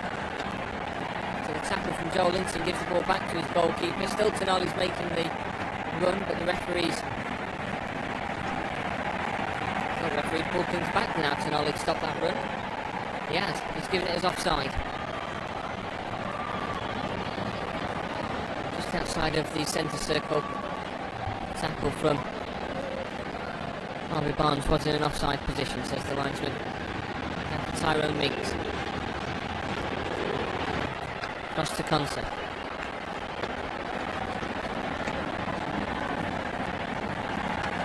So takes it up towards the halfway line. Down the line it goes now. A chase being made by John McGinn. He's up against Livramento. Takes it towards the corner flag. He's up against Livramento. Gets the ball into the middle. Kept in play by Watkins. His pass has been blocked and away it goes by Fabian Schär. Now to Dan Burn on the left hand side. Still now a breakaway here for Newcastle. Now to Harvey Barnes. His through ball nearly finds its way all the way through to Livramento, but it's taken a block off Tonali on its way through, and it's given possession back to Aston Villa again. Now for Mings. And it's Aston Villa controlling this second half, just like Newcastle did in the first. Still trying to find a way to break through that Newcastle defence at the moment, though. Mings inside to Kamara. Kamara now for Tillemans. Across it goes to Rodgers. He's got Watkins for support. Now to Watkins inside the area. Watkins sends it goalwards, but it's directly into the arms of Nick Pope, who holds on to the ball, and that's his first real chance of the game. And Morgan Rodgers, he can't be allowed that much space. Certainly got the creative force to drive forward with Aston Villa. Now back to Byrne. It's over the top, headed away by Onana into the path of Tonali. Across it goes to Joel Linton, but it's left to run, and it's now with Rodgers again. Rodgers over the top, finds McGinn in space on the right-hand side. Flag stays down for now. He's up against Livramento. Can he get across in? He's got support. Plays it back to Cash. First touch by Cash beats his man. Cross comes in. It's towards the edge of the area. There's no Aston Villa players there, and Elanga breaks away now for Newcastle. Plays it through. Gordon's going to chase this down. Gordon's been brought down to ground. Is it going to be a free kick? If it's a free kick, I think that's a certain red card. It is a free kick. It's a red card for Ezri Konsa. Anthony Gordon was running through on goal. It's an excellent ball from Anthony Elanga to find Anthony Gordon making that run through. And Ezri Konsa just put his arm on the shoulder of Anthony Gordon, who's gone down to ground. Whether he's gone down too easy or not, it's irrelevant. He's definitely onside. He's in his own half when he's made that run. Anthony Gordon should not have had the better of Ezri Konsa at that point. But he has. And he can't make up the ground that Anthony Gordon's made. He's gone down to ground. It's a certain goal-scoring opportunity because there's no Tyrone Mings in the vicinity. And looking at the replay, it's the right decision, and that may just halt this superb second-half performance that Aston Villa have put in so far. Ezri Konsa sent off. Aston Villa down to 10 men. And now we might see a forced change by Aston Villa. At first instance, it looked like if there's any contact and Gordon's going down, it's given the referee certainly a question. But Konsa has brought down Anthony Gordon and has been given a straight red card. He's sent back to the changing rooms. He's frustrated with either himself or the decision.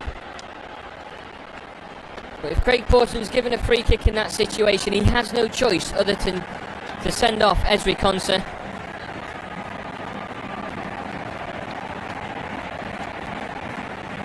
Newcastle have a free kick. It's not in quite as dangerous position as shooting distance for Kieran Trippier, but he is stood over the free kick.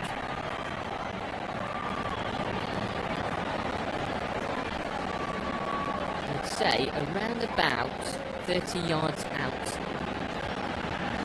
is this free kick. The referee just sorted the distance to the wall, and with his spray laid down the line in which they are not to cross.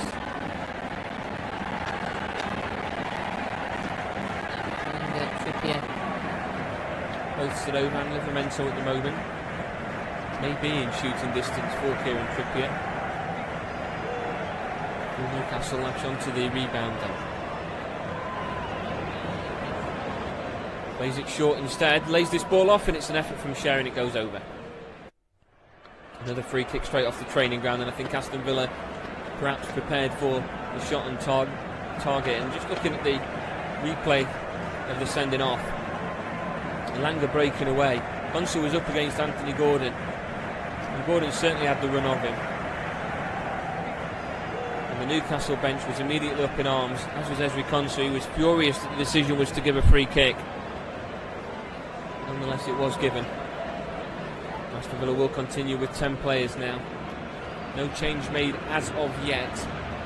With Fury Tillemans that's sitting in as the extra centre-back alongside Tyrone Mings, and Aston Villa have done so well to get themselves back into this game, to lift themselves up. The performance was much better, they were playing better football, and then the red card, how much can that alter things? Sometimes you can feel like a side will play better with 10 players than with 11, but Newcastle, if they go back into the form that they had in the first half of the game, Aston Villa really will struggle. But it's back to Elanga on the right hand side. Trippier comes across with support, plays it short to Guimaraes, across to Tonali.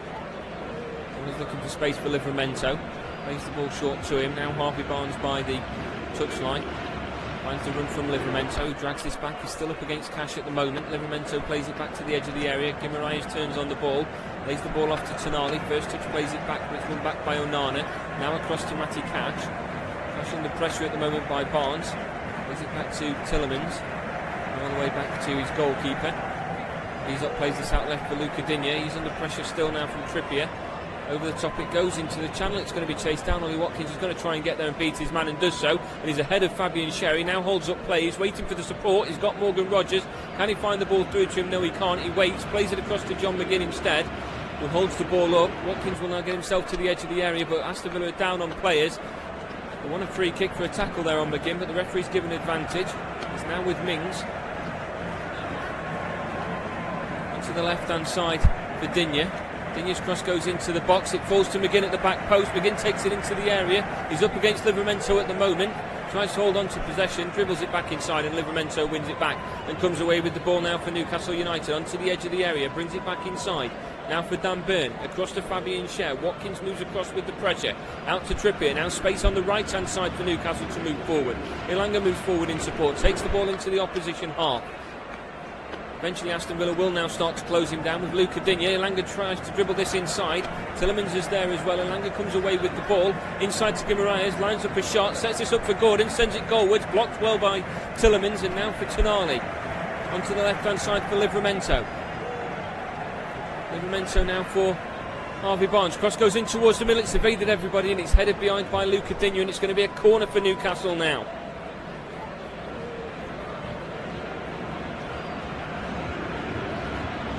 Kieran Trippier with an out-swinging corner that's going to be taken.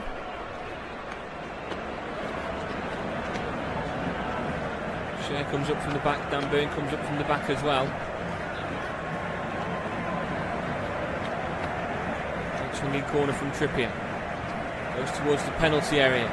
Down to ground goes Mings, wants a free kick, nothing given. As far as the edge of the area goes the clearance, now with Gordon, chipped back over in towards the middle, headed away by Tyrone Mings again.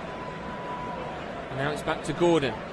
Lines up a shot, sends it goalwards. It's blocked there by Luca Digne. He's back to his feet. It looked like he was rolling around in pain to begin with. It's fallen to Joe Linton. Cross comes in, caught by Bizot, who's collided in the end with Onana. Gets back to his feet. He just needs a moment himself.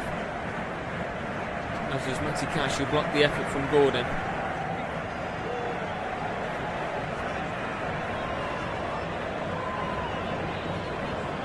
The edge of the area is back up and able to continue is Matty Cash. So is Marco Bizot for Aston Villa. Ball dropped by the referee. Bizot will pick this up as Gordon makes a slow move, put the pressure on. Well, we're into the last 20 minutes. We've not seen a change from either side yet, and in that Aston Villa down to 10 men as well. Bizot gets the ball away. Headed by Dan Burn. Which is the first header, but the second one helps it back to Nick Pope. Throws this out now to Fabian Schär. Schär on the edge of the area. Marias comes short, collects the ball. He's got space to turn on the ball. His options out to his right hand side in Trippier. Instead goes to his left for Harvey Barnes. Heads this down for Livramento. Tries to get it back to Harvey Barnes, but it's collected inside by Cash instead. Cross now to Ollie Watkins. His first touch is not the greatest either.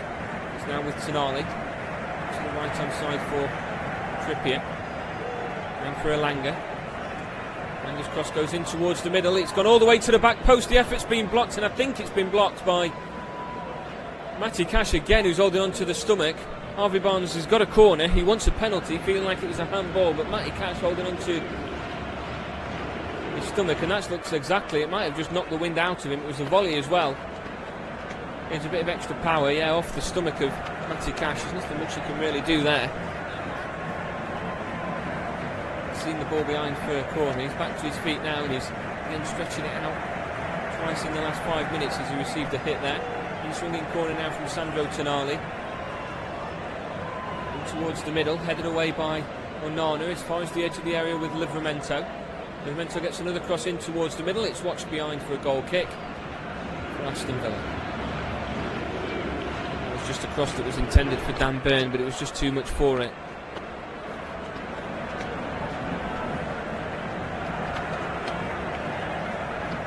Take goal kick. It will not be a short option this time. Tielemans and Mings both make their way out from the back. Digne and Cash now move into more central roles. A big goal kick taken towards the halfway line. Brought down by Watkins. And for Guimaraes, goes all the way back to Fabian Schär. Out to the right hand side for Kieran Trippier. Trippier inside of Aston Villa's half now. Plenty of support. Elanga's made a run, but he's left it too late, and he'd be offside if he made the pass. So instead, he goes back to Joe Linton. Across to Schär. Now to Elanga. Behind the touchline. Takes it to the edge of the area. Now for Guimaraes. Across it goes to Harvey Barnes. Now for Livramento. Barnes makes a run to the edge of the area, brings this inside. He's up against Matty Cash at the moment. Can he get his cross in? No, he can't. First blocked by Cash. Second one he does get in. It goes towards Elanga at the back post, who can't get it back into the box, and it goes out of play for a goal kick for Aston Villa again. They are very much on the back foot now, are the hosts. They were the side that started the second half the better. That red card really has started to swing the momentum. Eddie Howe looks at any changes with 15 minutes left to go that he could do just to try and capitalise on the extra player advantage.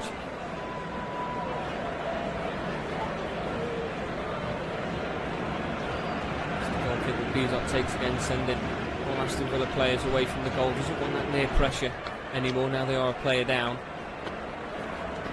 Field it goes, headed on by Kamara to Trippier. Trippier inside now for Tonali. Plays it back to Cher. Goes across to the left hand side for Byrne. Now for Tonali. Tonali for Joel Linton. Back to Tonali, and now for Guimaraes, out to the right hand side. Elanga's in space, can take this to the edge of the area onto his left foot, plays it across the middle. It's on the edge of the area. Effort by Barnes blocked. He's taken quite a powerful block as well. It's kept in play by Trippier by the touchline on the right. Plays it back inside now for Fabian Cher again. Across it goes now for Livramento. Livramento down the left hand side. Finds the run of Joel Linton up against Matty Cash. Plays it back to Harvey Barnes. Across the middle now. Now back to Cher. Cher out to Elanga. Aston Villa with everyone behind the ball as Elanga puts a left foot across in, but it's got too much on it and it goes behind for another goal kick to Aston Villa. We'll see a first change for Newcastle, and it will be the introduction of Jacob Murphy. On some good form last season. Hope to an argument for him getting his place back in this team, just to see who it is that he's going to be replacing. I imagine it would be Anthony Elanga, but Anthony Gordon hasn't really done too much in this game either, so it could really be either, and it will be Anthony Elanga. So a very, very strong debut for Anthony Elanga, in fact, for Newcastle United. After 77 minutes, leaves the field for Jacob Murphy, who will continue down that right hand side.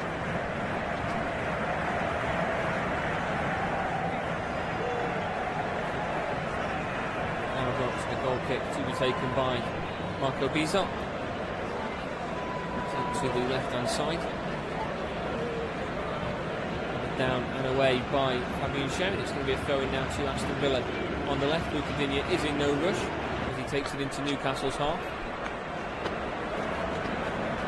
He's got a short option there from Kamara. Now just one further across. Goes down the line towards Ollie Watkins. Tries to turn Kieran Trippier and continue his run. Goes down to ground, wants a free kick, and the referee said no. I think Kieran Trippier wanted a free kick there as well, and the referee said no to that also. As Newcastle now have a chance to break away. It's now for Gordon. Tackles made by Matty Cash. Nearly falls into the path here with an on-running Jacob Murphy, but the free kick's been given in Aston Villa's favour, saying that Anthony Gordon fouled Matty Cash with a late tackle.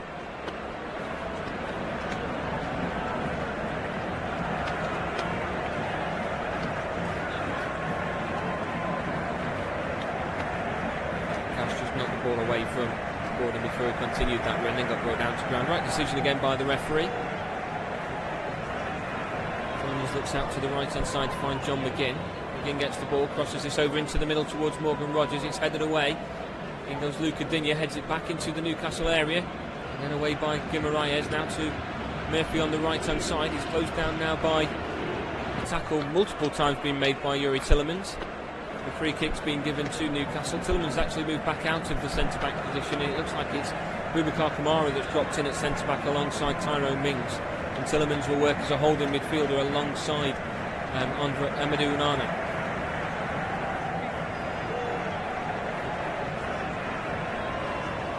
Free kick taken into the right hand side now for Jacob Murphy. Inside for Guimaraes. Back to the right hand side for Trippier. Trippier back inside for Guimaraes again. Runs back and he's forced to go back towards his own half with a pass to Fabian Schär. Plays it short to Murphy, and Schär gets it back again. Again, everybody behind the ball for Aston Villa. No worries of a breakaway. Livramento plays it back across the middle for Anthony Gordon, who isn't alert to it, and it's out of play for a goal kick now to Aston Villa. I think anytime soon Unai Emerel is going to have to make a change. Yes, everybody's back for Aston Villa at the moment. It does mean that the Newcastle players can move further forward and put more pressure on. It means the centre-backs are quite deep inside of Aston Villa's half while they're in possession at the moment. And he gets the ball down the line. Can be chased down into the channel by Ollie Watkins. It's gone all the way through to Dan Burn, who's had to help it back to his goalkeeper. Plays this short out now to Tonali. Tonali can make a move up towards the halfway line. Side of the centre circle now. Back to Guimaraes. Now to Murphy. Murphy at the moment up against Luca Digne. Dribble a couple of step overs as well. Plays it back once again to Guimaraes.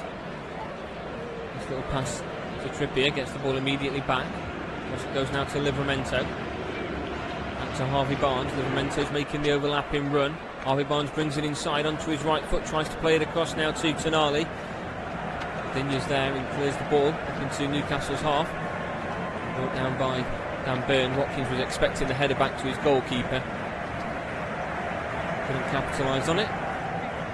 Goes all the way through now to Bizot, who takes this into his 6-yard box at his feet. And will pick the ball up only when Anthony Gordon closes him down, as Aston Villa continue to waste a bit more time. They're happy to take a point at the moment. This would be a very valuable point as well, considering Newcastle have been the better side. Handed away this time by Burn. Now to Joe Linton, inside to Tonali, back to Joe Linton again. Switches this out into the right hand side, but it's taken a hit off Craig Pawson. And McGinn's now holding on to the lower part of his back. Just looking at the replay, I think Burn's gone up and it was a knee in the back of John McGinn at that point. And they do come quite keen, especially when you've got somebody the height of Dan Burn and the power that he puts into a header, going up for that tackle as well. I think we will have a drop ball for Newcastle as well around the halfway line, because when the ball was switched it took a hit off the referee. And we are going to see a couple of changes being made right now as well. Aston Villa will see Daniel Marlin coming on in just a moment. Just put it up and ready. See, first of all, a change for Newcastle United, and that is that Joe Linton is going off. Already been booked for a tackle in the first half.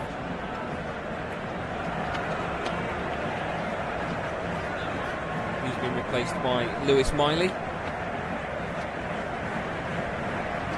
Change for Aston Villa.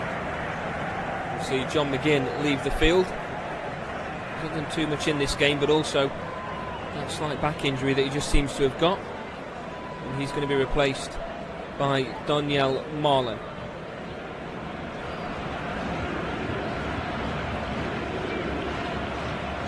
That's the first change for Aston Villa with about 6 minutes left to go in the game. John McGinn is in no rush to leave the field. This is on the armband, and Marlin comes on in his place.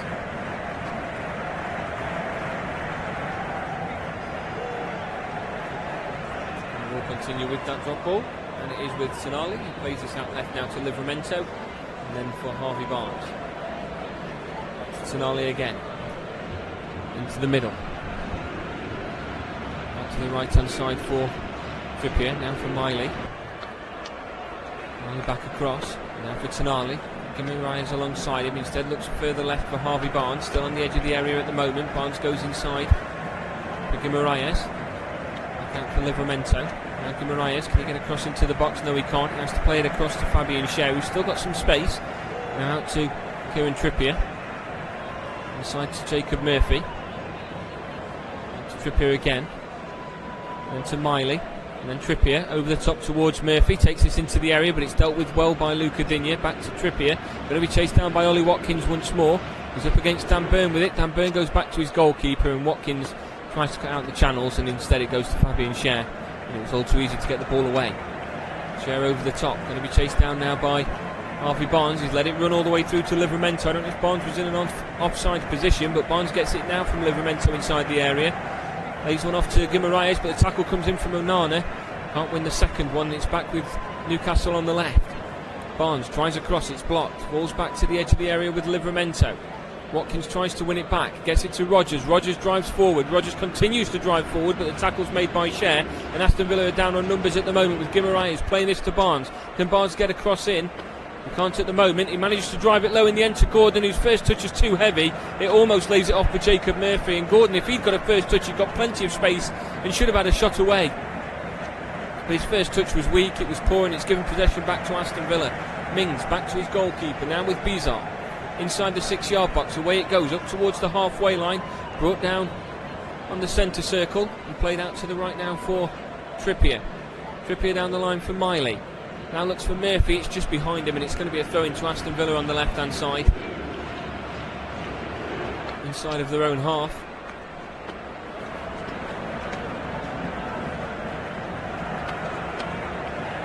It's going to be Luca Digne across to take it. Again, not wasting, not taking any time. Wasting as much as he can. 4 minutes of regular time plus any added time for Aston Villa to hold on. Luca Digne goes down the line. Headed away by Fabian Schär, further away by Tonali, brought down by Gordon, into the path of Miley, now across to Guimaraes, goes all the way back, but it's a heavy pass. Fabian Schär's got to get there, as does the goalkeeper. The goalkeeper plays it out now. Nick Pope plays it to Kieran Trippier. And Aston Villa are in a very dangerous position for an attack there, as Morgan Rodgers goes into a tackle with Bruno Guimaraes, and Guimaraes comes up towards the halfway line with it. History ball to Gordon's watched and read well by Onana, and a chance for Aston Villa to break here at the moment. It's with Ollie Watkins out to the right hand side for Marlon. Marlon takes it into the area. Can he get a shot away? Sends it goalwards, and it's saved well and held well by Nick Pope. Only 3 players forward for Aston Villa, but they are not done yet. Rolled out short to Tonali, out to Miley, inside to Guimaraes. Newcastle aren't done yet either. Over to the left hand side now for Harvey Barnes. Drives down the left hand side. He's up against Matty Cash at the moment. Harvey Barnes onto the edge of the area, twisting and turning onto his left foot. Can he get across the way? Chooses not to, goes back to Livramento. It's taken off of him instead by the foot of Sandro Tonali, who takes a shot and he gets too much on it, and it's out of play for a goal kick for Aston Villa. It's high and it's into the stands.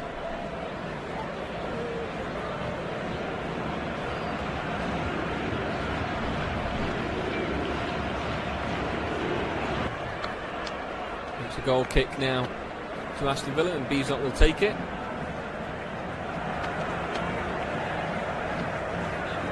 Harvey Barnes looks frustrated with the outcome of that run that was being made. Last 2 minutes now as Bizot tries to waste more time. Up towards the halfway line, clears the halfway line, headed down by Onana. A free kick in favour of Newcastle, and Dan Burn's gone down. Slow to get back to his feet. Not quite sure. I think there was a nudge in the back there as he jumped for the ball. That's why the referee's given the free kick. I'm preparing to see another Newcastle substitution happening. Now with Guimaraes through the middle, it comes off of the heel there of Miley. It falls to Gordon onto the left hand side for Barnes again. Dribbles this into the area, loses his footing, and Cash comes away with the ball. And then Harvey Barnes, in frustration, brings Cash down to ground. It will be a free kick to Aston Villa.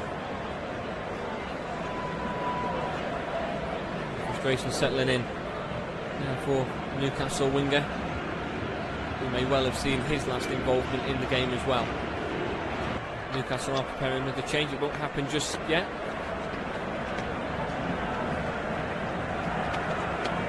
I think it is going to be William Osula coming on. And he is going to come on, in fact, for Harvey Barnes right now.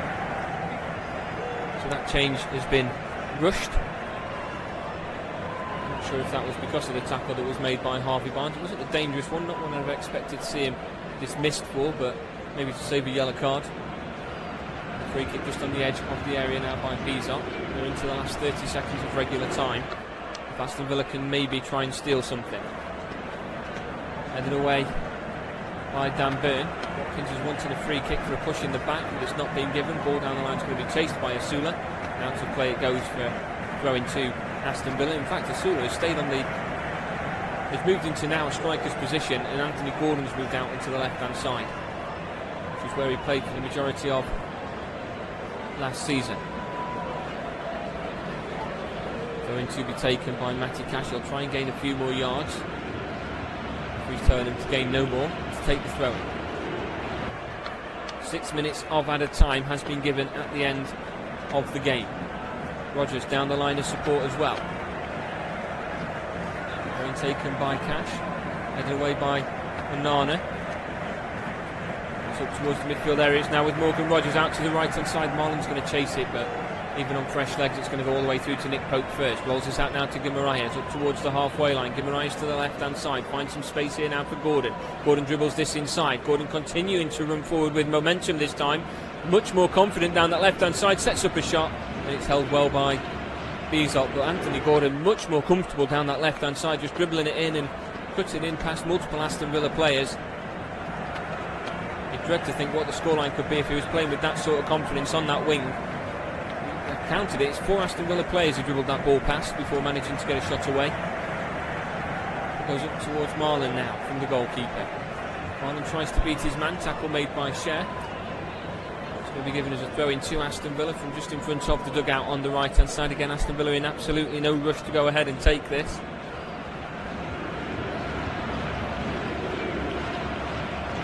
And taken down the line. All the way through to Morgan Rodgers on the edge of the area. Rodgers takes it towards the corner flag, tries to beat his man. Can he keep it in play? He's then gone down to ground. He's wanting a free kick, if not a penalty. It's over the top now from Cher to get the ball away as Newcastle clear the lines, and it's back with Aston Villa in midfield though as Onana wins it back now to Mings. Has Luca Digne to his left. He goes all the way back to Bizot, and Aston Villa just slow things down once again. Passes this out now to Kamara. Kamara to Onana. Back to Bizot. Bizot over the top. And it's dealt with well by Tonali. Through the middle again. One back by Onana. And now it's with Morgan Rodgers and a chance for Aston Villa to break as Onana breaks forward too. Morgan Rodgers goes down to ground. I think he's gone over the ball instead of a player. He wants a free kick, but he's not going to get one. And the penalty claims that he had earlier have also seemed to have been waved away as well. Ball from Trippier onto the middle. Guimaraes tries to thread it through. It's read well by Kamara, who comes away with the ball. Now to Marlon. Now Kamara wins a free kick inside of his own area, and it will be an Aston Villa free kick that Kamara is slow to get back to his feet for.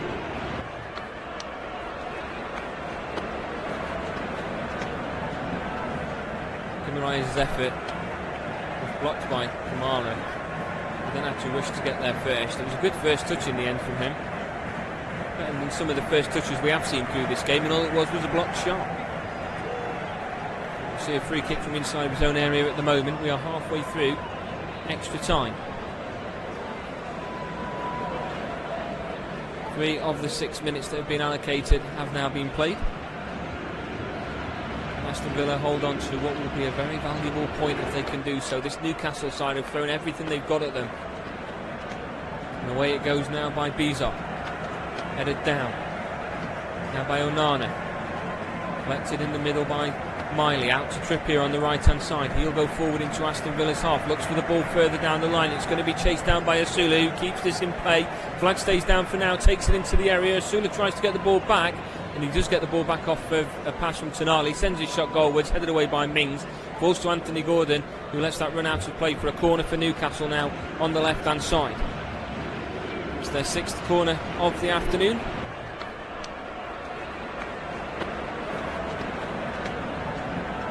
With everybody back for this.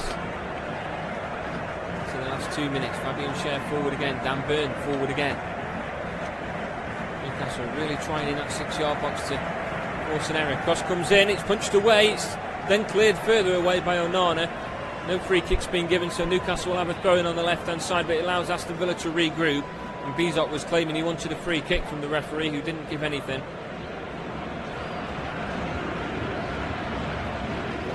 Throws this down. Newcastle get the ball back in play as quickly as they can. Now Guimaraes. Across to Tonali. Out right now for Murphy. Murphy's cross goes in towards the middle, dealt with by Mings. Aston Villa on the back foot to end the game. Away it goes by Luca Digne, further on by Kamara, brought down by Watkins at the halfway line, turns on the ball and finds some space. Can he still get away with the ball? No, he can't. Tonali gets back, and Watkins has gone down to the ground, holding onto his face. I think it's been the free kick given to Aston Villa. And Watkins is just receiving a bit of extra support there. Received a hit in the face from Tonali. I think if anything the free kick might have been given for the pullback that was on Ollie Watkins. It wasn't Tonali that committed that. It was Fabian Schär. And that's where the free kick's been given. There was no advantage. Into the last minute, last 30 seconds now. Tyrone Mings stands over the free kick just outside of the centre circle inside of his own half. Ball forward for Aston Villa. Ball over towards Marlon. Headed back by Livramento to his goalkeeper, and a chance for Newcastle to maybe try and get one last attack. Rolled out now to Trippier. Trippier takes us up towards the halfway line. Nobody putting him under any pressure. Goes back in the end to Fabian Schär. Schär looks to have a shot, sees the goalkeeper off his line, and that shot will call the end to this game. It is finished after a very, very hard-fought battle for Aston Villa defensively, especially for the last 20 minutes when they were down to 10 men. Aston Villa have held on to a very valuable point. Newcastle United will feel that they should really have done more, given the opportunities that they had, and Anthony Elanga had one within the opening 10 minutes of the game that he couldn't capitalise on. It is finished, the opening game of the season here at Villa Park.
Everybody.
one that everybody, game. It's the one that everybody,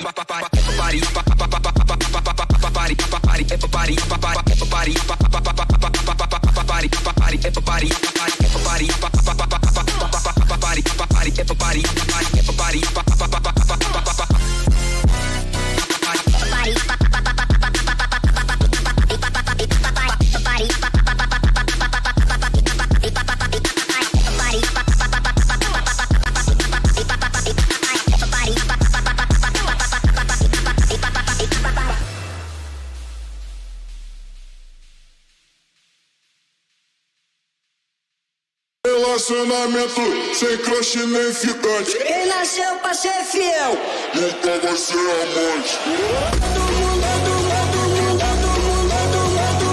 Vai do empurra a tropa do bom de cama.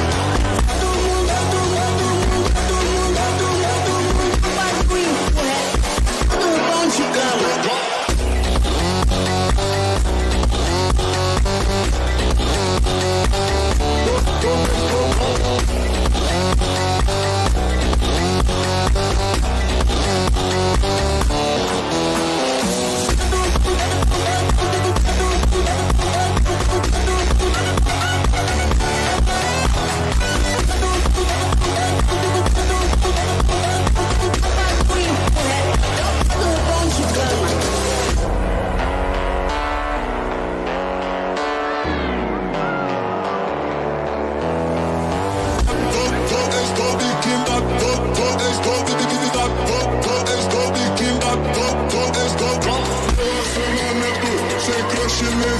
Quem nasceu pra ser fiel nunca vai ser amante.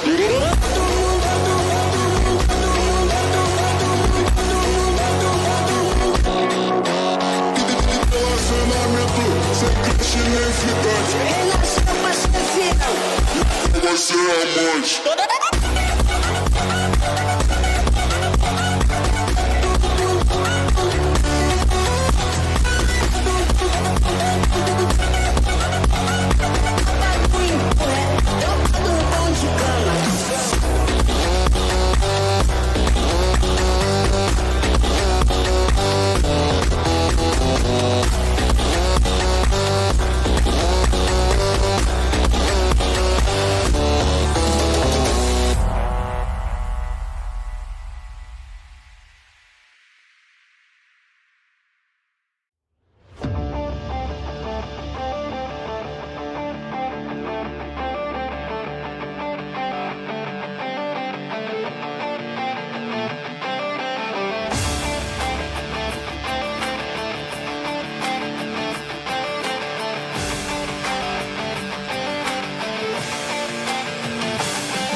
Untoz Sports is sponsored by Temu. Shop like a billionaire. Use our code to get €100 in coupons. Here the game never stops. From the locker room to the pitch, from tactics to epic moments, everything that happens in football is here. Untoz Sports. Live the game. Subscribe now and get in the game. Feels like a dream, feels like magic. Now I believe I can have it. Ooh, ooh, Temu. Ooh, ooh, Temu. All of my wishes came true. Shop like a billionaire. Shop like a billionaire. Ooh, ooh, Temu. Use our code to receive €100 coupons and free gifts. Life, like the beautiful game, is a series of first time. From my first pair of boots to my first goal. Crypto is a change in the game and it's time to get on board. After all, it's a first time for everything.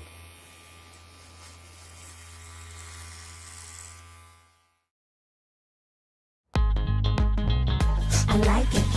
It's mine. The prices blow my mind. I feel so rich. I feel like a billionaire.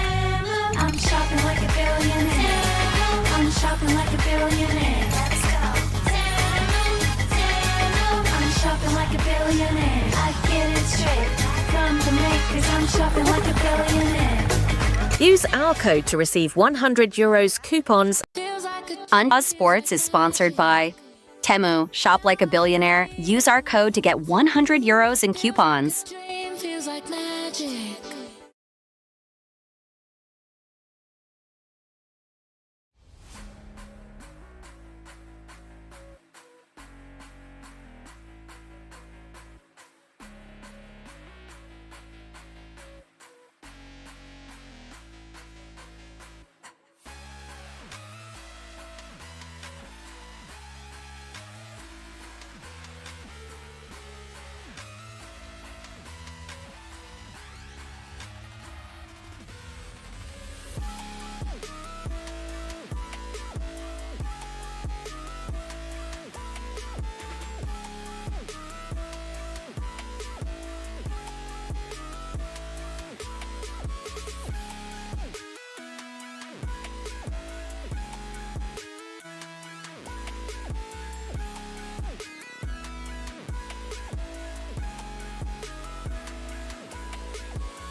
Untoz Sports is sponsored by Temu. Shop like a billionaire. Use our code to get 100 euros in coupons. Dream feels like magic.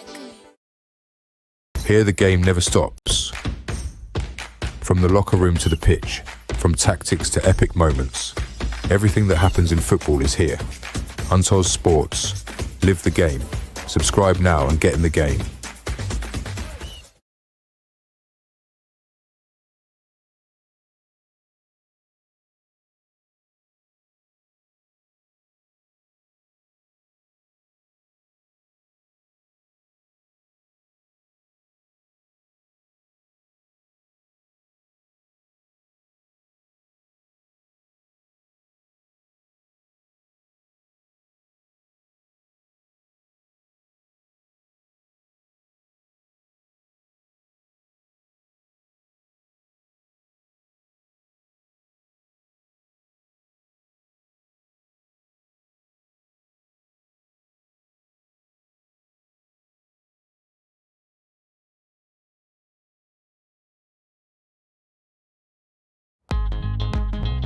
I like it.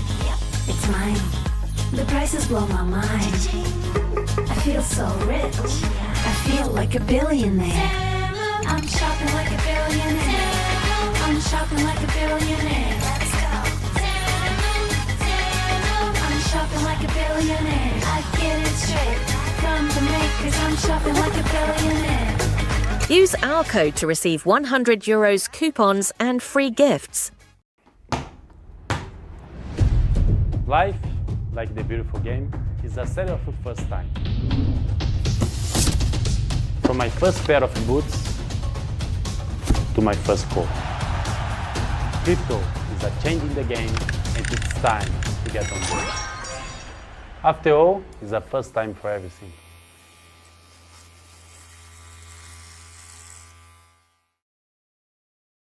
Feels like a dream, feels like magic. Now I believe I can have it. Ooh, ooh, Temu. Ooh, ooh, Temu. All of my wishes came true. Shop like a billionaire. Shop like a billionaire. Ooh, ooh, Temu. Use our code to receive 100 euros coupons and free gifts. Untoz Sports is sponsored by Temu. Shop like a billionaire. Use our code to get 100 euros in coupons. Dream feels like magic. Here the game never stops. From the locker room to the pitch, from tactics to epic moments, everything that happens in football is here. Untoz Sports. Live the game. Subscribe now and get in the game.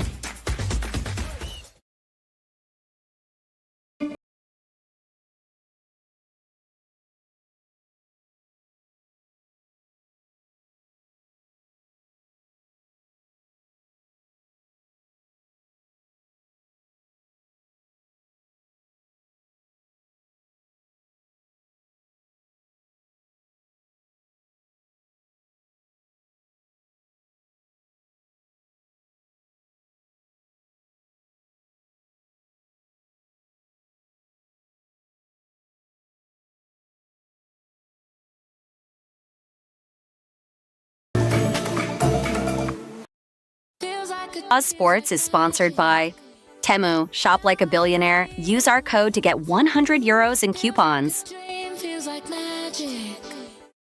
Official product of this competition. Last time around, where they finished third and lost the cup final to Crystal Palace. They then crashed out of the new format Club World Cup to Al Hilal of Saudi Arabia in the last 16. Well, let me bring you the team news from today. For Wolves, it's Jose Sarr in goal, back three of Matt Doherty, Emmanuel Agbadou and Totti Gomez. With four in midfield, Kijana Hoiver expected to be one of the wing-backs, along with David Muller-Wolf, the new arrival from AZ Alkmaar, with João Gomez and Andre sitting in the centre of midfield.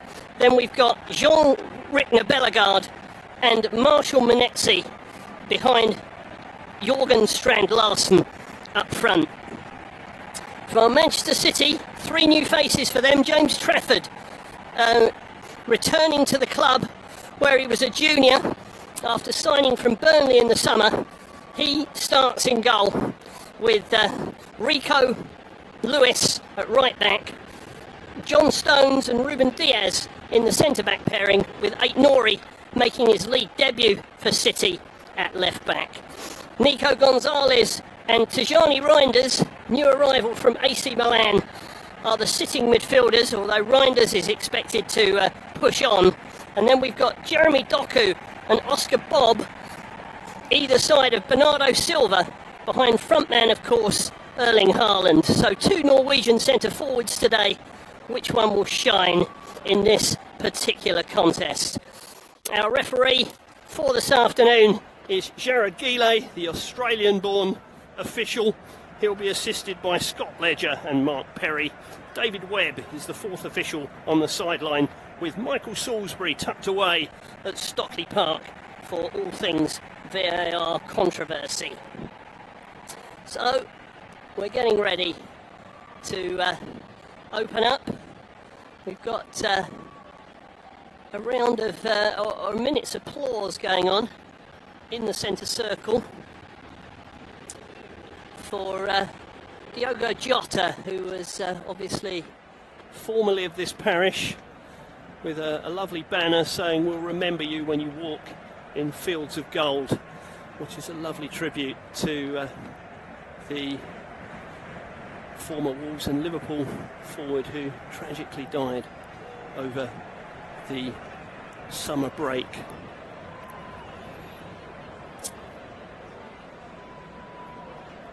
I'll just allow that round of applause to run its course.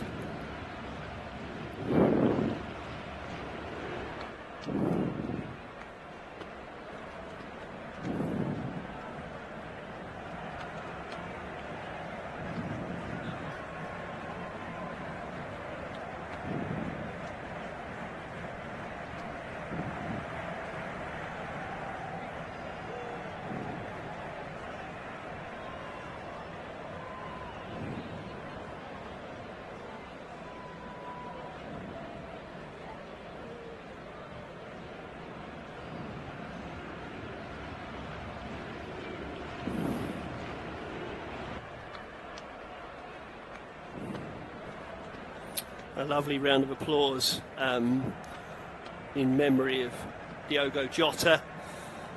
Portuguese manager Roberto Martinez among the crowd today for that tribute. So Manchester City having a last huddle before the start of another Premier League campaign for them. We'll bring you up to date with everything that happened earlier on today as we go on.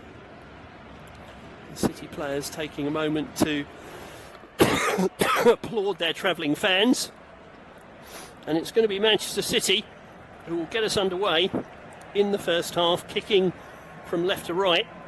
Bernardo Silva is the man over the ball for City. As I say, three new faces: James Trafford, Ryan Aït-Nouri and Tijani Reinders. And Oscar Bob back from an injury-plagued season last time around. And Bernardo Silva gets us underway, sends it back to Trafford, who's all in sort of cerise pink.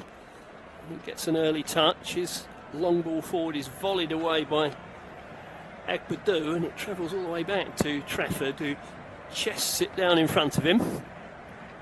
And then just plays a little short pass to John Stones. Stones to Ruben Diaz. Ruben Diaz once more.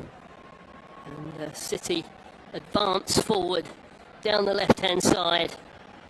Here is Jeremy Doku, very quick winger, tucking the ball inside.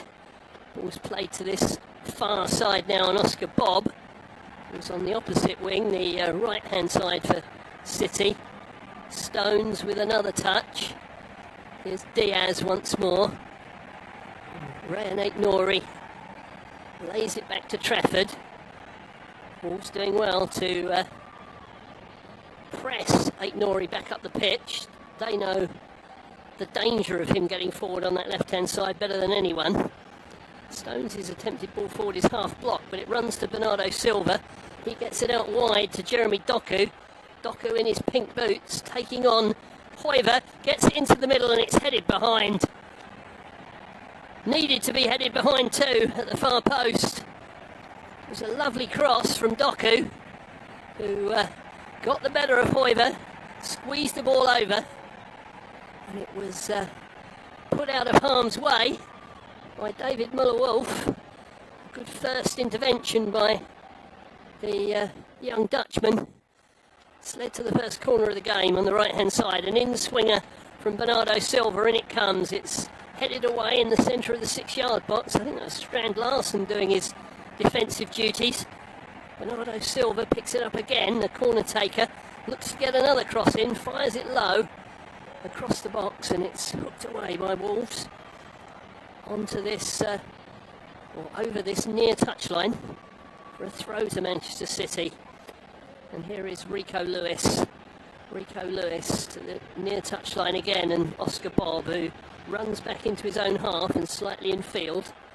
Ruben Diaz now behind the centre circle for City. The visitors dominating the early possession of the ball, as we would expect them to do through most of the contest, really. Here is Ryan Aitnori getting it to Doku, who looks to take on his man, but this time Hoiver stands up well, gets the ball away, not very far though. City coming again quickly, and they've played it into a central area. Here is John Stones now for Manchester City, and Oscar Bob on this near touchline. Played it down the line. Reinders has got it by the byline. No flag at the moment. It's been put out of play, and it will be another. Oh, it's not a Manchester City corner because the flag's belatedly gone up against Reinders, who looks quizzically at the assistant on this near side. Raised eyebrows. Premier League debut for him. £34 million signing from AC Milan. His brother still plays in Dutch football, his brother Eliano. So it's very much a footballing family. Well, Strand Larsen headed that ball on, looking for Manetzi, but this time the flag's gone up against the Wolves player, and it will be a free kick to Manchester City. And they move the ball quickly into the Wolves half. John Stones venturing forward. Here's Oscar Bob, tucking a ball back to Rico Lewis. Rico Lewis sprays it right to left. Doku takes it in, takes on Hoiver again, gets the better of him. Andre is in the penalty area to do his defensive duties and clear. But Manchester City are very much dominating possession inside this first 5 minutes. Nico Gonzalez tucks that ball forward. Comes back into the City half to Ryan Aitnori. And here's Ruben Diaz. That's a loose one from him. Allows Wolves to venture forward. Here's Jean-Rick Bellegarde to the left of the penalty area. Ball into the area. Dangerous one. Cleared to the edge. Reinders can tidy up. He plays it into the left back area for Ryan Aitnori, but that was careless from City. Not a good pass from Ruben Diaz. Here's Nico Gonzalez in the meantime. The referee's whistle has gone for a foul, I think, and a free kick to Manchester City, but Diaz's pass was careless, and Bellegarde's ball in was dangerous. It was well defended in the end by Diaz, who atoned for his own error by sliding in with Strand Larsen, but you won't want to play too many balls like that in the rest of this game, because Wolves will relish any gifts offered to them. Totti Gomez dinks a ball forward over the halfway line, headed forward by Stones, but only into the path of João Gomez. That's a lovely ball out to the right hand side, but Hoiver is beaten to it by Jeremy Doku, who was backtracking well, doing some of the dirty work. He's a very speedy winger. He wasn't afraid to get back and put in the tackle on that occasion. Manchester City have won a free kick just on the edge of the centre circle in Wolves territory for a trip on Nico Gonzalez. There is Stones. It's a bit tight in there from City. They've got it to Diaz, and now Ryan Aït-Nouri on the halfway line. Doku looks like he wants to spring forward, but he didn't in that particular case, and it went to Gonzalez. Here's Reinders. Reinders looks to his right, finds Oscar Bob in a little bit of space. Bob plays the ball in front of himself, looks to run at the fullback but can't do so. Plays it back to Stones. Stones into the area. Oh, Doku stretched out a foot, couldn't reach it. Went out for a goal kick, but another decent move from City. It's a good ball in from Stones, just had a little bit too much on it.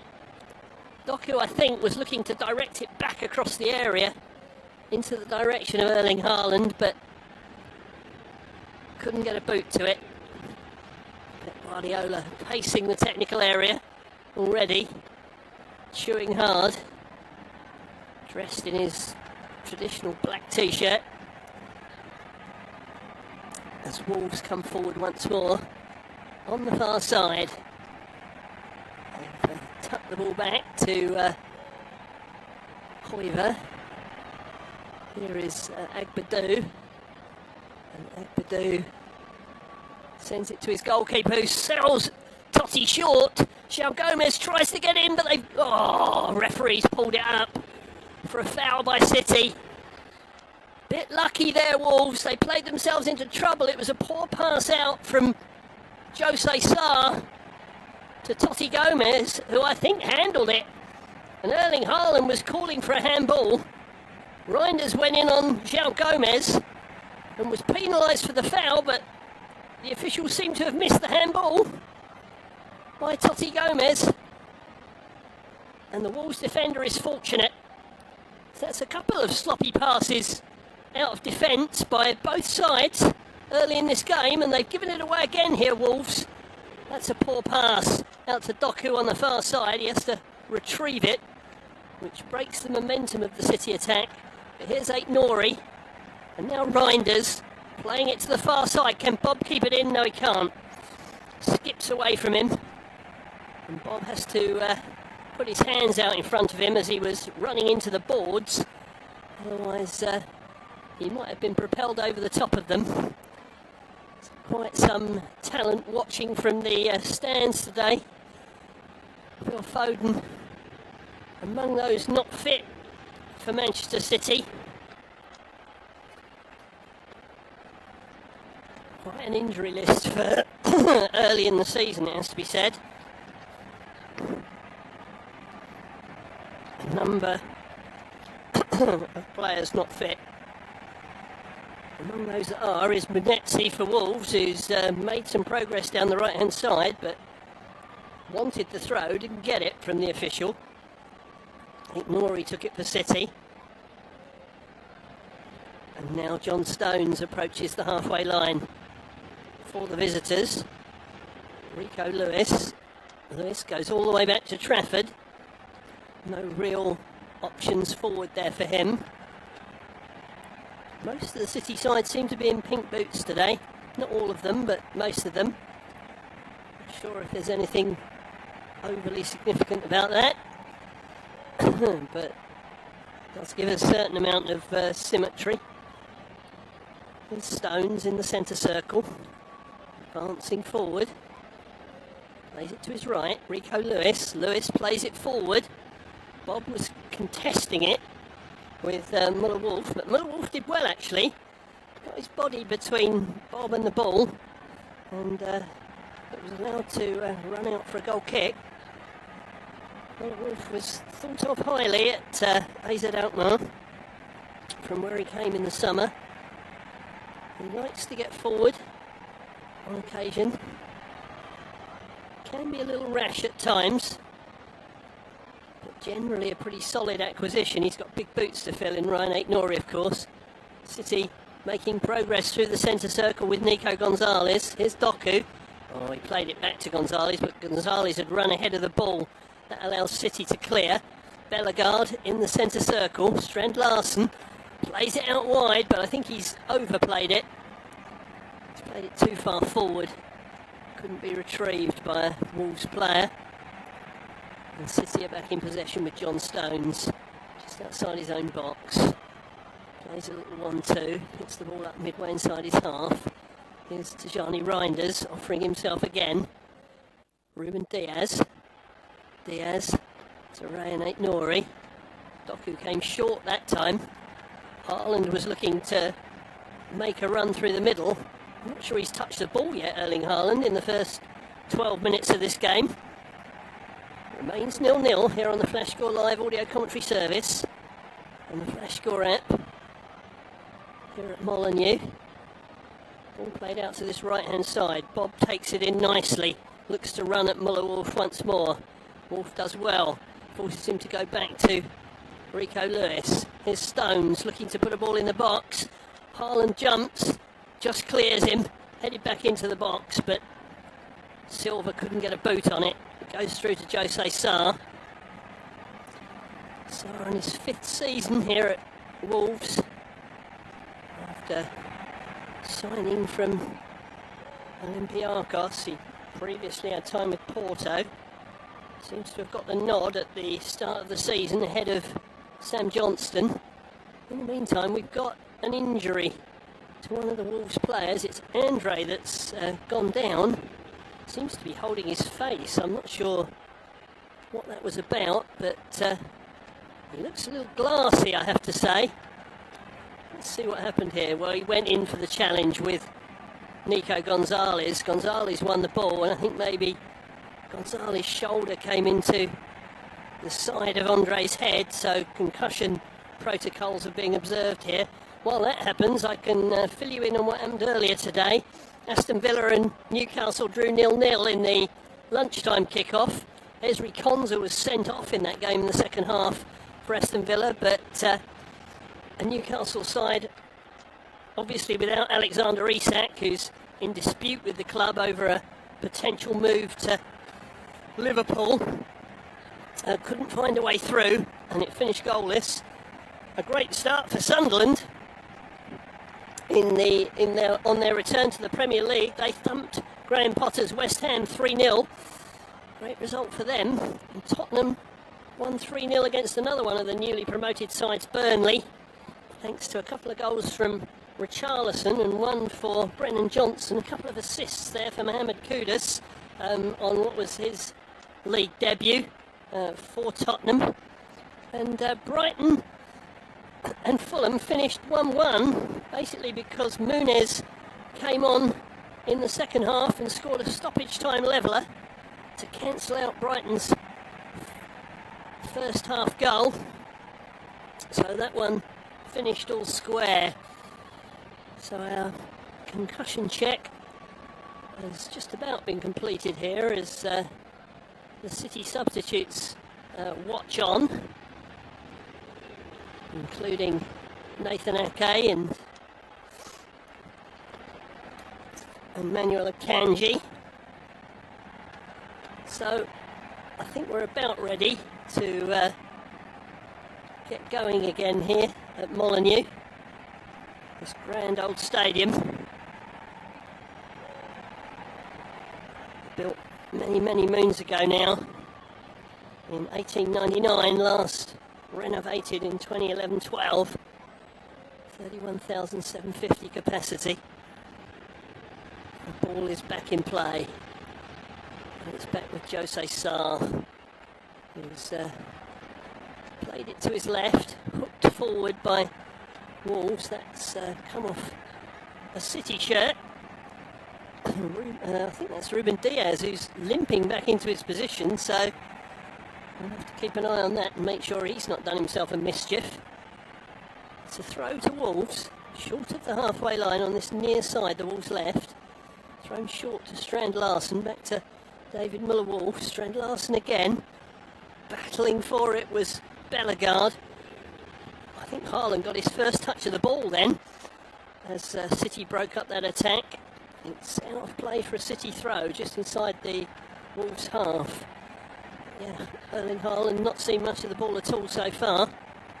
His compatriot Strand Larsen's had more touches for Wolves, but a lot of those have been coming deep to try and link up with his midfield. No real chances of note as yet. Ball back with John Stones, who has to organise his feet and find Rico Lewis. Lewis to Diaz. Diaz short of the centre circle, central position.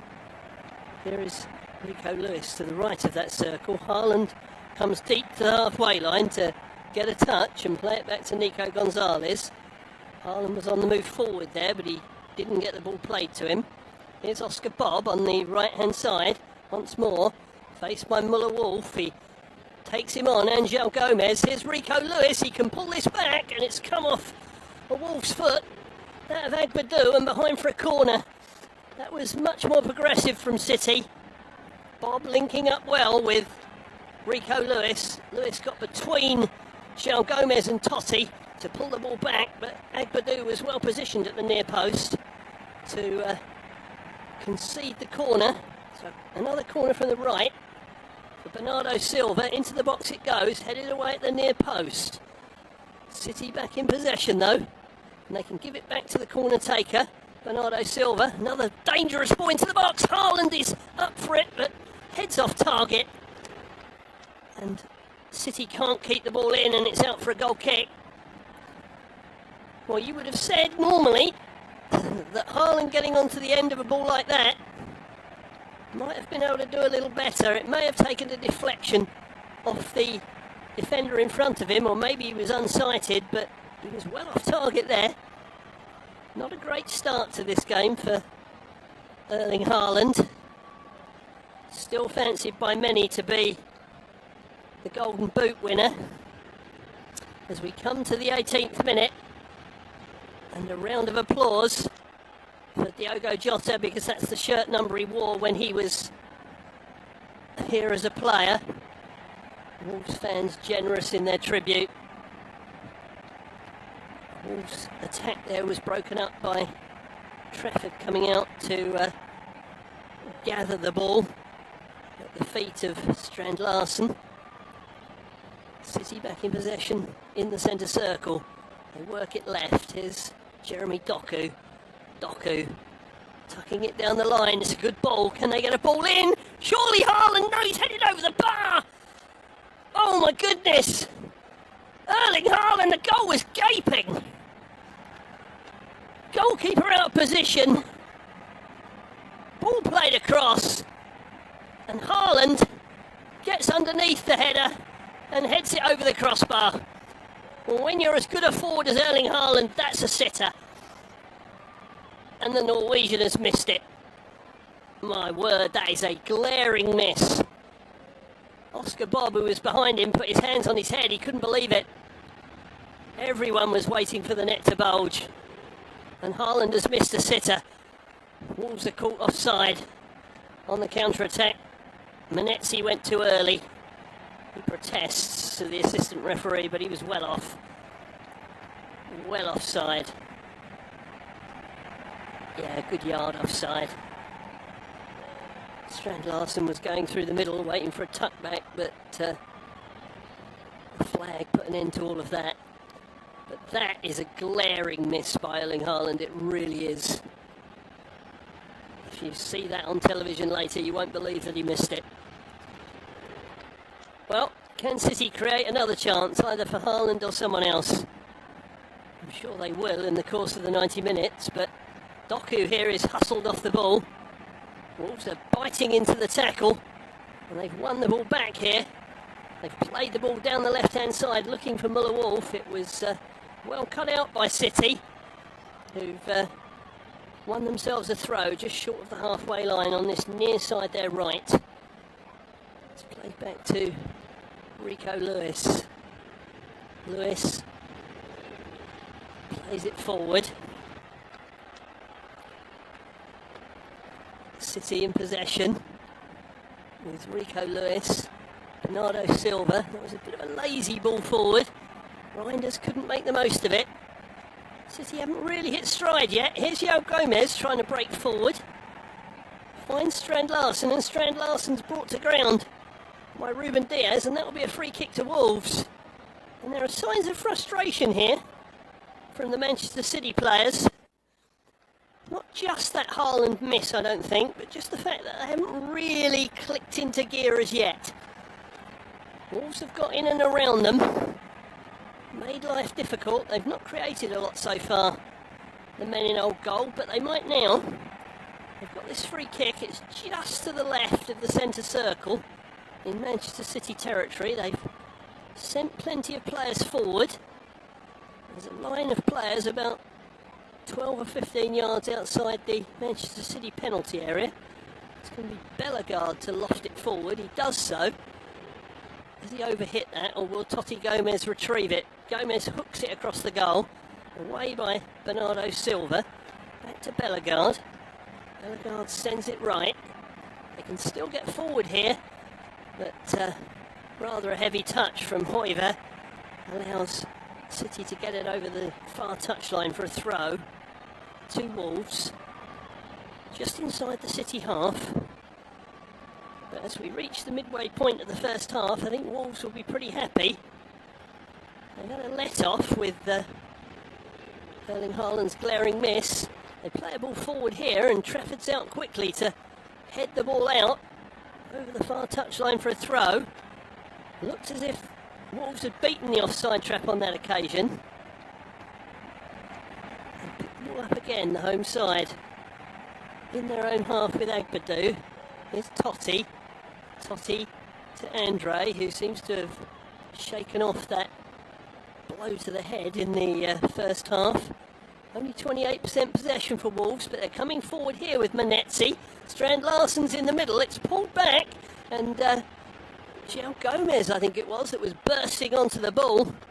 Didn't manage to get a shot in. He burst onto the ball, but he took a heavy touch. I think he was trying to gather it in so that he could have a shot against Trafford, but the ball escaped him, and Trafford claimed it. But Wolves showing a little bit of ambition, getting a few players into the penalty area. Perhaps growing in confidence because of City's inability to really hurt them so far. Here's Doku trying to do that for City. He had a bright first 10 minutes, but haven't seen a lot of him since. Here's Nico Gonzalez. John Stones, Oscar Bob. Retreating back towards the halfway line though. Wolves holding their shape. Tijani Reinders got a touch. But again, City back on the halfway line. Here's Rico Lewis. John Stones on this near touchline, the City right. Stones running in field. Gives it to Lewis. Here's Tijani Reinders. And now Oscar Bob. Bob back to Reinders. That's good from him. Can he find a way through? Sorted his feet well, got it into the box, but it's too far ahead of Haaland. And Sarr comes out to claim. That was good feet from Reinders. Munetzi's picked up the long ball out though. Looking to find Strand Larsen in the middle. Slide challenge from Ryan Aït-Nouri. Out for a throw on the far side. Munetzi seems to be the out ball for Wolves on that right hand side. Trying to expose the fact that Ryan Aït-Nouri likes to venture forward, trying to get in behind him. He recovered well there, the former Wolves man, to deny his ex-teammate. But it looks a useful tactic for Wolves. A couple of times the offside flags come to City's aid. But they look dangerous there in that position. Here's Agbadou once more. Standing on the ball, giving it to Andre, who tries to make progress forward. Bernardo Silva gets a tackle in, as does Doku, but Doku's been penalised for a foul. So Wolves take the free kick quickly, get a ball in. Here's Strand Larsen, great challenge by Ruben Diaz. Breaks out to the edge of the area. That was really good from Diaz, but here's another ball in, and Munetzi's headed it home. Wolves have taken the lead at Molineux. Oh, well, they thought they had. The flag's gone up from the assistant. VAR will check this. Let's have a look. Strand Larsen's original effort was blocked by Ruben Diaz. It was played backwards and it's played in, and Menezzi is a yard offside. But City were caught out a little there. I'm not sure they deliberately played the offside. And the initial ball in was threatening for Strand Larsen as well. So Manchester City with a few issues here. They've been exposed a couple of times down the left side of their defence. And City haven't created a lot other than Haaland's glaring headed miss. But it remains 0-0. Doherty's been penalised for a challenge on Jeremy Doku. Referee's come across and said no more of that. I think Doherty thought for a minute he might get a booking for that. And I think on another day he might have done. That might be first day leniency. But Doku was wrestled to the ground there by Doherty. So it's a free kick which Bernardo Silva's going to take. City could do with creating some threat here. 27.5 minutes gone at Molineux. Wolves 0, Manchester City 0. Bernardo Silva with the free kick from the left. Just trying to see how far from the goal it is. It's probably 30 yards out on the angle. Almost level with the left-hand edge. Bernardo Silva plays it in. It's a poor one. It's headed away to the edge of the area. Reinders to Oscar Bob. Can Bob get a cross in? He's dinked it in, but I think it's straight into the hands of Jose Sarr.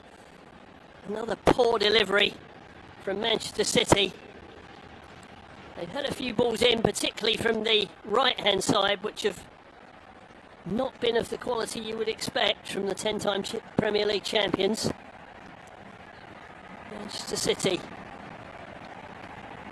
get the ball back in their own half. Oh, that's a strong challenge, but the referee says a fair one. Set Gomez going forward. Here's Bellegarde looking for room for the shot. It's come through. Here's a chance. Saved by Trafford and hooked away by Manchester City.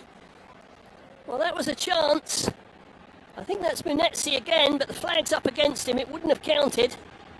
Trafford didn't know that and was out at the feet of the wide man to make the save. Once again, Menezzi getting himself into a dangerous position. He was offside, it wouldn't have counted. But Trafford did well to get out at his feet and make the stop. But Manchester City,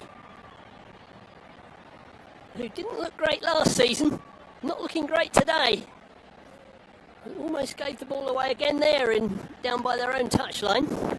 They've managed to clear it to the halfway line and win a throw. But Pep Guardiola, that brow looks a little furrowed in this first half, and so it might be, because City have not been anywhere near their best so far. John Stones, can he change that? He's on the halfway line, right on the right-hand edge of the centre circle. Bernardo Silva to Ruben Diaz, who's played a couple of loose passes in this first half. Here's Reinders looking to ride the tackle of Andre. The referee says Reinders was fouled. Gives a free kick, taken quickly by City. They're playing it out to the left-hand side, and Doku looking to get at Højbjerg, but Højbjerg stands his ground well. Got a foot in. It's back in City possession though. City trying to re-establish the control they had early in this game. Wolves have got more and more confident as the half has gone on. Here is Doku for City. Doku, faced by two defenders, gets it back to Ryan Aït-Nouri. Aït-Nouri gets the ball across the box, but I think again Sarr will claim that quite comfortably and runs out to the edge of his penalty area. Not really put him under any pressure with those high crosses, Jose Sarr. And Wolves, other than that miss by Haaland when he really should have scored, have been relatively comfortable so far. Strand Larsen contests it with Nico Gonzalez. Gonzalez goes down. Referee's whistle goes. Strand Larsen acts as if he's completely bemused by the decision, but I think the foot was high. And Larsen is bellowing in the ear of the official now. Yeah, that foot is too high, I'm afraid. Ruben Diaz makes a bit of a meal of it, but the foot is too high. Here is Diaz. And now Nico Gonzalez. Diaz once more. Touched off. It's come to the right-hand side, and Bernardo Silva. Bernardo Silva back inside for Stones. Stones to Silva once more, who ventures down the right flank. Plays a little 1-2, gets into the penalty area. It'll break to the edge of the box, and Gonzalez, his shot is blocked by Manetzi. Ryan Aitnori then tries a shot, which is blocked by Agbadou. City putting on a little bit of pressure just past the half-hour mark. Here's Bob. Oscar Bob. Still got it in the penalty area on the right-hand side. Can he do anything with it? He's got it across the area. It's cleared away to the edge. And now fully cleared to the halfway line by Wolves. So good trickery in the area by Bob, but it didn't really come to anything in the end. Here's Ruben Diaz. And now it's worked its way out to Bob once more on the right-hand touchline. His ball into the box again is right across to the far side, and Doku, who's almost had to shield his eyes from the sun to receive that ball. Nico Gonzalez back to Doku once more. Faced by Hoyever once again. Ryan Aitnori takes on his man, gets to the edge of the penalty area, goes down under challenge. Referee says play on. Doku once more to the left of the penalty area. Will he put in a deep cross, or will he go for the byline? Does neither. Ryan Aitnori. Now Nico Gonzalez. Will he have a strike from distance? Well, he did, but it was half blocked. Wolves cleared to the halfway line. And Diaz has to go all the way back to Trafford. Once again, City are frustrated. Struggling to find a way through this old goal defence. Wolves cheered on by their home support, acting as their 12th man. But forward comes City again. That ball's played through. Dangerous from Lewis, and Haaland tucks it in at the far post. Well, he missed a sitter earlier on, but he wasn't going to spurn that one. Rico Lewis did really well on the right-hand side of the box. Rolled it across, and Haaland was unfettered at the far post and just poked it home from 2 or 3 yards out. And Manchester City, after a largely frustrating first half, have got themselves in front. Wolves 0, Manchester City 1. Who else? Erling Haaland. Well, they played the ball out to this right-hand side. It was a good run by Reinders. He found Rico Lewis. And the ball's gone in at the far post. Now, has it gone in off the defender, looking at this again? Did it go in off Agbadou? No, it didn't. It came past Agbadou. And it was put home by Haaland.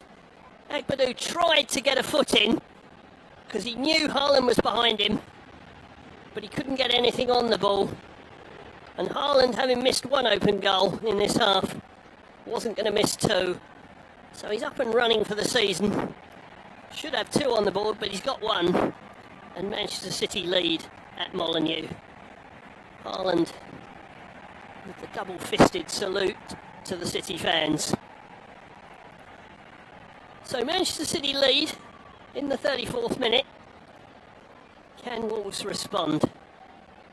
Or will that release the handbrake a little bit for Manchester City? Here is Agbadou, who just couldn't get anything on that cross. Bellegarde, ball across the box, dangerously. Trafford does well. Slides out, reads the danger. Gets there before Strand Larsen. Was brought up here at Manchester City. Went away and got promoted with Burnley. Manchester City said, we like the look of that, we'll Have our former Youth Academy graduate back, please. Let's pay summer money to get him. And he appears to have seized the number 1 shirt. There's talk of Donnarumma, of course, coming in from PSG, but Trafford's got first run. He might have been busy again there if that cross had come in from the right from Hoiver, but it didn't. It was blocked off at source. Throw to Wolves, though, who have definitely had some joy down that right-hand side. Not been able to create a big chance as yet, and they've given the ball away in a key area here. City are 3 on 2, and they've played it through. Here's a chance for 2, and it is 2! That's a really good finish from Tiani Reinders. The debutant has opened his account for Manchester City, and they've struck twice in 3 minutes to take this game by the scruff. Wolves 0, Manchester City 2, and Tiani Reinders has struck a second blow for the men in blue. It's a lovely goal. He was involved in the build-up for the first goal. It's a slack pass from Egbadou, and it looked dangerous. It was a 3 on 2. It was played to Reinders, who hit it first time left-footed. He didn't give Sarr a chance to really set himself for the shot. Maybe Sarr thought the ball would be played to Haaland instead, but he didn't get a chance to set, and it was fired across him into the opposite corner, nestling in the side netting. It's a lovely strike. And when Tiani Reinders scores, his team usually wins. He scored 13 goals in AC Milan's colours last season, and it led to victory on 10 occasions. Well, Manchester City have clear water. They lead by 2-0 here at Molineux. And Tiani Reinders has quickly endeared himself to the City faithful. I know I'm saying this after the event now, but I've seen quite a lot of Tiani Reinders playing both for AC Milan and Holland, and I thought he was a very shrewd acquisition from Pep Guardiola, particularly given that Rodri is being eased back to fitness. Guardiola said that we'd see him very soon. I'm not sure it will be at Reinders' expense though, because he is a very good signing indeed. Here are City once more, looking like they smell blood now. And Oscar Bob is trying to get in down the right-hand side. Andre comes across to try and clear away. Wolf plays it down the left-hand side. City belt it out of play for a throw to Wolves. So it wasn't that long ago that Wolves had the ball in the net through Manetzi, but it was disallowed for offside. And now Manchester City are 2 up and cruising. Can the home side do anything about it? Well, we've got another stoppage because there's been a clash of heads, I think, which has led to one of the Wolves players going down, holding his head. And on this near side, it may be Jean-Ric Bellegarde who's gone down, so the physio's out on the pitch. Just to say, plenty of other matches coming your way in flash score over this weekend. Premier League action from the Emirates tomorrow, from Old Trafford tomorrow, as Manchester United face Arsenal. Plenty of that's the 4:30 kickoff tomorrow, of course, but other games too to be enjoyed before that. We've also got Chelsea against Crystal Palace and Nottingham Forest against Brentford, and plenty of Dutch action too. Go Ahead Eagles against Ajax, and FC 20 against PSV Eindhoven, the Dutch champions. So plenty to enjoy. We're seeing again the Manchester City goals while we've got the stoppage. Lovely finish by Tiani Reinders. He goes to the fans. Oh, almost apologetically, and says, well, this is me. Hope you like me. Well, I'm sure they will if he keeps side-footing the ball into the back of the net. They're back in play. Manchester City have picked up the ball again with Nico Gonzalez. And here's Ruben Diaz. Diaz to Ryan Aitnori. 3.5 minutes plus stoppage time to go in the first half. There'll be a fair amount of that because we've had a couple of concussion checks in this half, and also the goals, of course, so we may have 4 or 5 minutes of stoppage time, I would think. Here's Gonzalez breaking into the area. It's taken 3 to stop him. He gets it back to Reinders, and his ball into the penalty area. Cannons off a Wolves shirt and behind for a corner. Reinders playing with a smile on his face. He's enjoying his debut. Well, I guess you would if you've scored and your side's 2 to the good. It's another corner on the right for City. Their corners seem to have arrived from that direction. So it's another in-swinger for Bernardo Silva. The experienced midfielder is going to put this one into the box again. Heads go up, skims off Haaland, comes to Doku. Doku twists and turns, looking to get another cross in. Has he won another corner, this time on the other side? Yes, he has. His attempt to get the ball in was blocked. In the meantime, Strand Larsen is down. He signals to one of his teammates that he seems to have a problem with his left foot. The referee's come across to pull him to his feet. Maybe the referee felt that Strand Larsen was trying to take some heat out of the game with his side under pressure. Officials have been told to watch for players wasting time, feigning injury. I'm not saying Strand Larsen was doing that, but he was keeping an eye. In comes the outswinger. It's headed forward by Diaz. Haaland gets a header in as well. Comes out as far as Reinders, who dinks it forward.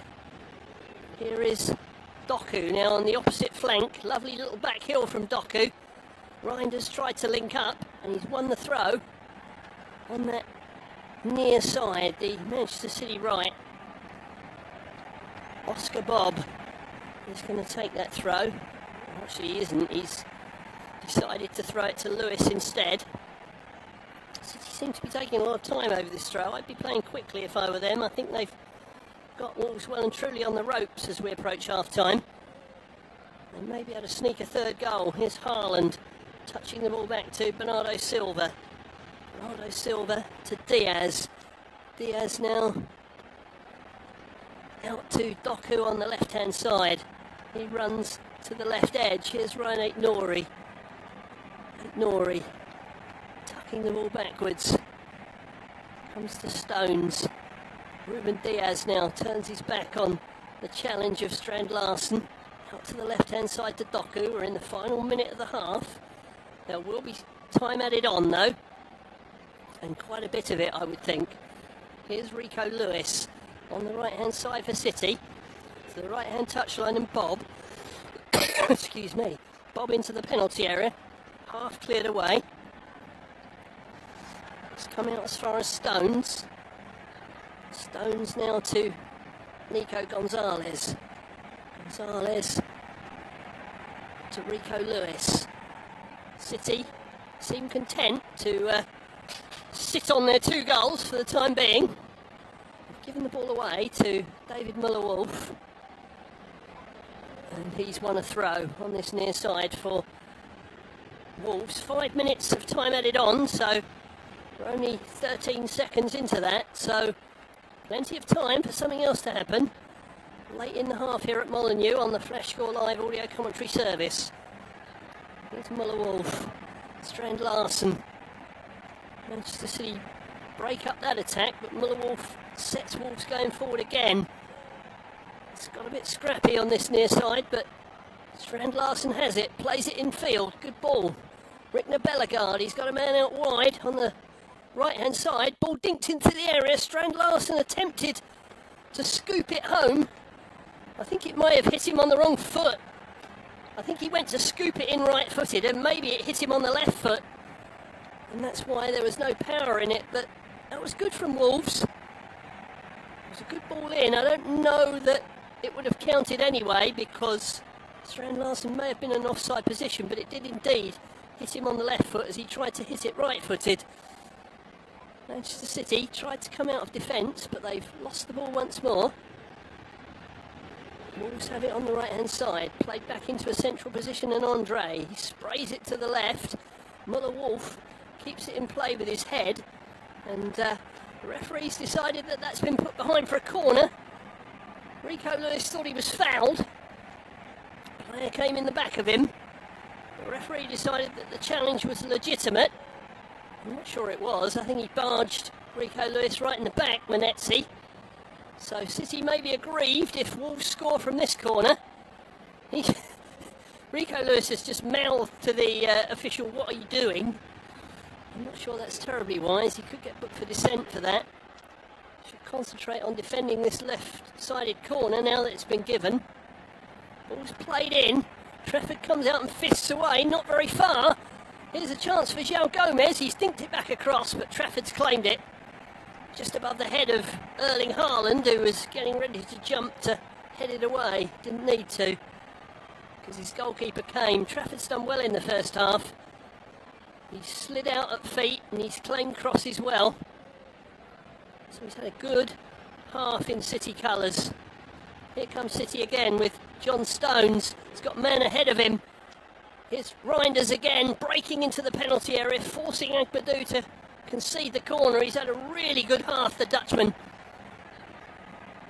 Very, very good indeed. Tijani Reinders, partially of Indonesian descent. On his mother's side, but his father is Dutch. Here's Bernardo Silva with another right wing corner. 3 and a bit minutes into stoppage time at the end of the first half. Can City bag a third? In comes the corner. Haaland heads on, comes to Doku. Well, he didn't control it properly. I think the referee may have given handball against him if Wolves hadn't won the ball back. They've hoisted the ball out on the far side for a throw. Haaland won the header. It ran to Doku. Yeah, I'm not sure that handball wouldn't have been given against him if he'd managed to scoop that in. It looked like a handball. Certainly got himself into an awkward position with his arm prominent. But Manchester City, after a frustrating first half an hour, where Haaland missed a sitter, will be pretty satisfied with where they've ended up, with a minute of stoppage time left in the first half. Wolves 0, Manchester City 2. Haaland and Reinders the scorers. Muller-Wolf with a throw on this near side, midway inside his own half. Looking for someone to throw it to. He throws it short to Strand Larsen, who turns his man, who was Reinders. Gets it over the halfway line to Rickner Bellegarde. He does well to find a colleague, but then Wolves lose the ball. Oh, that was neat from Oscar Bob. Turned away from Strand Larsen, got tripped. We're in the final minute of the stoppage time at the end of the half. Manchester City with a free kick on halfway. Referee Gillet having a word with Strand Larsen. Well, 15 minutes ago, Pep Guardiola might have been preparing a completely different half-time team talk. It'll look a little different now that City are 2 to the good. Will the half-time whistle go as soon as the free kick's taken? Well, no, it looks like we're going to play another phase, and it's headed behind for a corner. Will there be time for the corner? No, there won't. City disappointed that there's no time for the set piece, but they won't be disappointed at the score, because they lead by 2-0, courtesy of a tap-in for Erling Haaland, and a lovely finish from the debutant, Tijani Reinders. All that came after Haaland had missed a sitter earlier on in the half when he headed over the bar with the goal gaping. Wolves have had a goal disallowed from Marshall Manetzi. It was offside, so the officials got that right. But a lot to do for Wolves, who look like they're going to fall foul of their August curse once more. Just one win in August since they were promoted in 2018. And they need something of a miracle to change that stat today. Half time, Wolves 0, Manchester City 2.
on this Saturday in the Premier League, where 10 times Premier League champions Manchester City lead Wolves at half-time by 2-0 at Molineux, thanks to goals from Erling Haaland and their debutant Tijani Reinders, who's had a sparkling first half. The Dutchman signed from AC Milan over the summer. It was a good first half an hour for Wolves, and they had a goal disallowed from Marshall Manetzi for offside. But they'd frustrated Manchester City, who missed a sitter through Erling Haaland, who headed over an open goal essentially. But Haaland made up for it just beyond the half hour with a tap in after good work from Reinders and Rico Lewis. And then Reinders added the second himself with a lovely left foot shot across into the far corner. So a long way back for Wolves, who had this terrible record in August with only one win in 20 since they were promoted back to the Premier League. And they really are going to have to go some to do something about this. Vitor Pereira had a really good record last season where he had almost a 50% success rate, but it's not helping him so far this afternoon. Wolves have got us underway in the second half. They've played a long ball forward into Manchester City's left-hand side of defence. They've won a throw, so they've got a staging post. But from that throw, they've had to retreat back to the halfway line. Here is Agbadou. There doesn't seem to be any changes at half-time, so it's as you were. But here is Agbadou once more. And Totti Gomez gets the ball back to his goalkeeper, Jose Sarr. Here's Matt Doherty playing the ball down the right-hand side. It's a good ball. It's found Hoyvier, who gets it across. Here's a chance. Oh, they've bristled the side netting. Strand Larsen arrived right on cue. The man who scored 5 goals in 6 games in March and April as Wolves pulled clear of danger last year. He took it left-footed and it's bristled the side netting. It was probably more of a right-footed strike that was wanted. But Larsen got it onto his favoured left. Couldn't direct it on target. Well, that's as close as Wolves have come, really. Will that give them some encouragement at the start of this second half? Agbadou quickly established himself at the centre of Wolves' defence. Here's Hoyvier. Ball out for a throw. Hoyvier spent a lot of time out on loan since joining Wolves, most recently at Auxerre in France, but given a start at the beginning of this season. Ball's out on the far side. Muller Wolf was well forward. Played back into the centre circle. Wolves have started brightly in this first couple of minutes. They've dominated possession of the ball. Vitor Pereira would have been saying, if we get the next goal, we're back in the game. Let's not give away anything.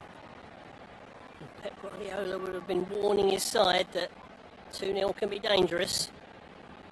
6 of City's 8 away wins last year came by 2 or more goals, so they're on target for that.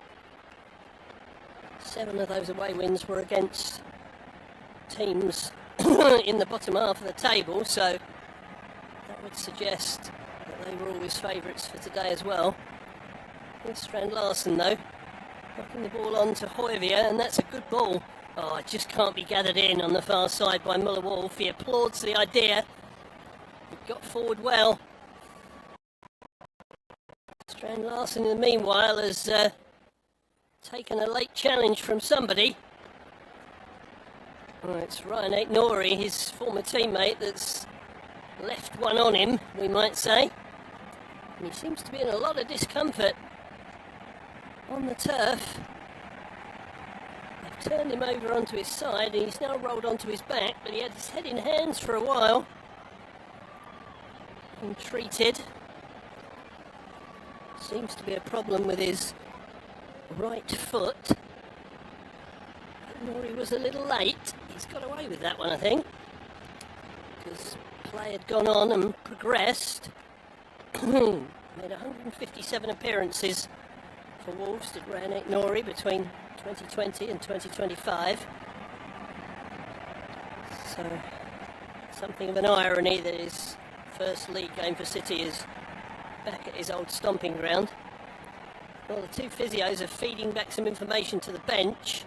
Strand Larsen still isn't on his feet. He's being helped up now. He looks rather... well, he's rather gingerly got to his feet. They won't want to lose him. He's their main strike threat. They've got Hwang Hee-chang on the bench, who was the last man to score a winning goal for Wolves against Manchester City in the victory in 2023. That was the only win that Wolves have managed in the last 10 encounters against Manchester City. But Hwang Hee-chang scored the winner there in the second half in a 2-1 success. Well, I think Strand Larsen is going to try and come back on the field. He's waiting for permission to re-enter the fray, so at the moment Wolves are a man light. But Manchester City haven't really come out of the dressing room at the start of this second half. They've given away another free kick. They've been a little sloppy at the start of this second period, which would have been just the thing that Pep Guardiola would have warned them against. So let's see if they can change that mentality now with Ruben Diaz. I don't think Strand Larsen is back on the pitch yet, so Wolves are still a man light. So it's obviously not a straightforward return to the field. So we might have to have a change of personnel. In the meantime, Manchester City just getting a few passes together just inside the Wolves' half. They have the ball with Stones. Here is Nico Gonzalez, who's played out to the far side, and Oscar Bob, the City right. Back to Rico Lewis. Lewis sprays one from right to left. Doesn't get it over the head of Hoyvier, who clears as far as Manetzi. Manetzi clears into the Manchester City half, but it's going to come back because obviously Strand Larsen is the forward raider, but he's not on the field. Well, he's limped back on now and tried to put a challenge in. Still looks to be moving a little gingerly to me. Here's Rico Lewis on the far side for City. Dinks inside. Will it break for City again? They've dinked it across the box. Doku was cocking as if to have a shot. Didn't come to him. It came to Ryan Nori and he was off target. Well, that could have been trouble again for Wolves. City finding space down by the byline, just to the right of the goal as we look.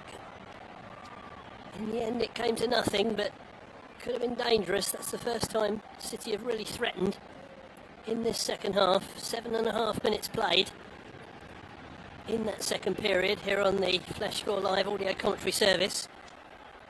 Wolves 0, Manchester City 2. Manchester City loft the ball forward.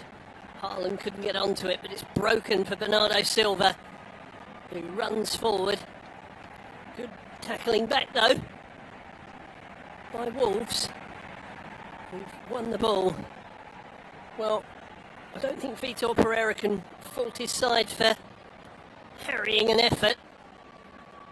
They may lack a little in the class department compared to Manchester City's riches, but they're certainly putting their best foot forward. Mother Wolf is aghast that he hasn't won a throw over on the far side. Decision given to Manchester City. Here's Ruben Diaz. And now Ryan Nori being policed by Manetzi. Gets it out wide to Doku. Doku, instead of running at Hoyvier, plays it inside to Ryan Nori. He's hustled off it. Doku tries to tackle back, but Manetzi breaks out of the challenge. Here's Rickner Bellegarde, he's bundled over. Well, that was blatant, I'm afraid, on the recovery run. And it means that Reinders, as well as a goal, has got himself a booking on his debut for Manchester City. That was a bit silly from Reinders. I'm not sure he needed to do that. I think there was plenty of cover behind him, but he's earned himself a yellow card. Whether that will lead to an early exit from the action, I don't know. Depends how much Pep Guardiola trusts him not to put in another rest challenge, because if you're 2-0 up, the last thing you want is to go a man down. That ball forward was looking for Højbjerg, but it skipped ahead of him. Went out on this near side. Throw to Manchester City. They've given the ball away again, though. Of the men in blue and white. All sloppy at the start of this second half. They were frustrated for half an hour in the first half as well. Played well in the last quarter of an hour. But it's been a bit fits and starts from Pep Guardiola's side. They won't worry too much if they go home with the points and a clean sheet. They just want to be a little bit careful that they don't give Wolves a sniff in this game. It's a throw to Wolves on the far side, about 10 yards inside the Manchester City half. Let's come back to Agbadou. Here's João Gomez. Gomez lofted forward now by Totti Gomez. Headed away by Ryan Nori, who contests another ball. Bernardo Silva tucks it back to Diaz. Diaz to the halfway line. Doku didn't take it in stride properly. That allowed Agbadou to get in half a clearance. All played forward again. And Haaland is penalised for bundling over Totti Gomez in his eagerness to get to the ball. I think that's a fair enough decision. So it'll be a free kick to Wolves. Haaland's had a strange game. He's not been in the action much. Missed a sitter in the first half. Got a tap in later in the half. But not done a lot other than that. Here are Wolves breaking forward with Højbjerg. He's played it to Manetzi. Manetzi across the area. Dangerous. Nobody could get a boot on it. It's been retrieved on the far side by Muller-Wolf. But he's being forced to retreat by Rico Lewis. Wolves still in possession though with Andre. Muller-Wolf went to make another run down the left-hand side. Didn't get the ball. Here is Rickner Bellegarde lofting a ball into the penalty area, headed away by Stones, not gathered in though by Manchester City, who look a little bit off it in this half. Højbjerg. Wolves will feel if they can get one goal back here, they've got a chance. Because City are not on their mettle since the break, and they've given away another free kick. Bernardo Silva reacts angrily, but the foul is given on Manetzi. I think City were a little annoyed that the previous Wolves attack was not pulled up for offside against Strand Larsen. Reinders thought he'd stepped out in time to play the tall Norwegian offside, but the decision went with Wolves. They now have this free kick midway inside the City half, about 15 yards in from the near touchline. That's the Wolves' right, so they can bend the ball in here. Plenty forward. They can attack it. Oh, it's played down to Strand Larsen. It's a good ball. Strand Larsen tries to dink it over Trafford, who flicks it over the bar. That was a clever free kick. It was played down the right-hand side. Strand Larsen made a really good run. Ryan Nori made it difficult. It was lobbed towards goal and it would have crept in under the bar had Trafford not turned it over. So corner to Wolves, searching for a way back into the game. In it comes from Muller-Wolf, headed away to the edge of the area. Will they try and return it to the corner taker? They do. Muller-Wolf looks to take on Oscar Bob.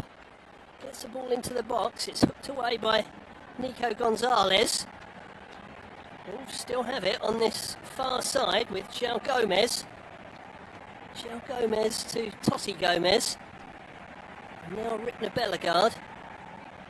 Agbadou was still well forward there, waiting for another ball back into the box, but didn't come. May come now, he's still forward. Olivier back to Doherty. Doherty in his second spell with Wolves after a period with Tottenham. He lofted that ball forward, didn't come to anything. John Stones looks to break out of defence and does well. Reinders now to Oscar Bob. Here's Rico Lewis. Inside to Nico Gonzalez. City slow the game down. René Nori to the left of the centre circle in his own half. Here's Ruben Diaz. Well, that's loose again from Diaz. Just about retrieved on this near touchline by Doku. It wasn't meant for Doku, it was meant for Nori. He's been careless with his passing today as Ruben Diaz. Lofted forward by Trafford. Here is Reinders once more. Breaking forward. Oscar Bob. Reinders again. Can pull it back to the edge. Here's Haaland and that's 3. Beautiful goal by Manchester City.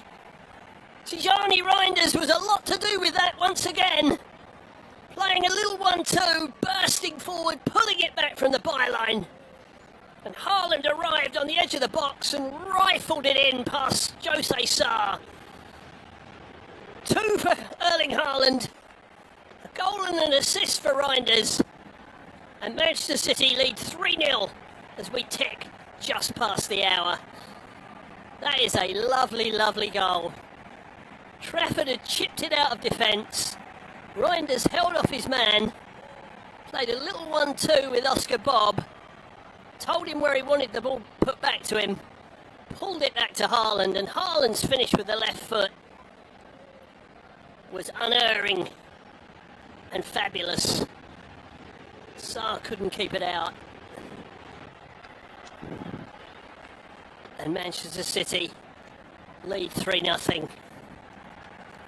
So Pep Guardiola's team on the way to 3 points to start the season.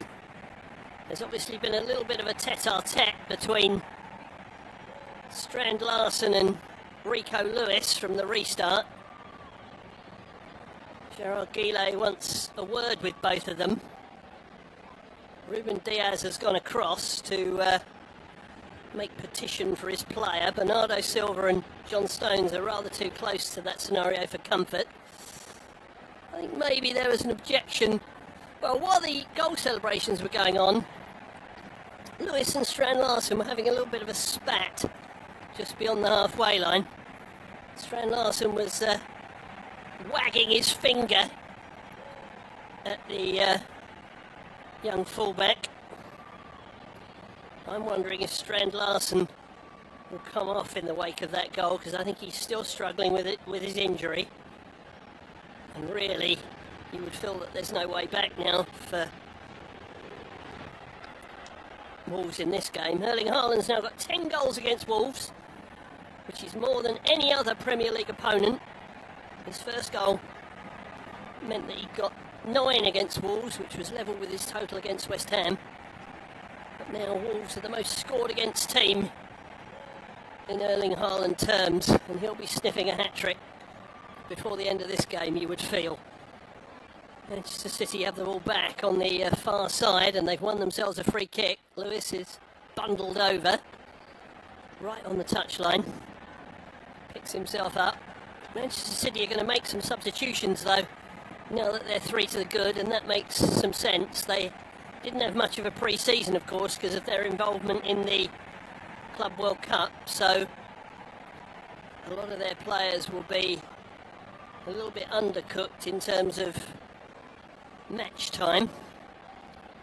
So to get some minutes in them while the points are surely safe won't be a bad thing from their perspective. Interesting to see who comes off. They may give Reinders a breather because he has been booked. But he's been wonderful today, he really has. Here's Trafford with a clearance from his own 6-yard box. Badu plays the ball back to Sarr, who whacks it forward. Does manage to find Gomez. Gomez to Rickner Bellegarde. Bellegarde races forward. Strand Larsen's outside. Muller-Wolf's outside him. He looked to play the ball into the box. Lewis blocked it.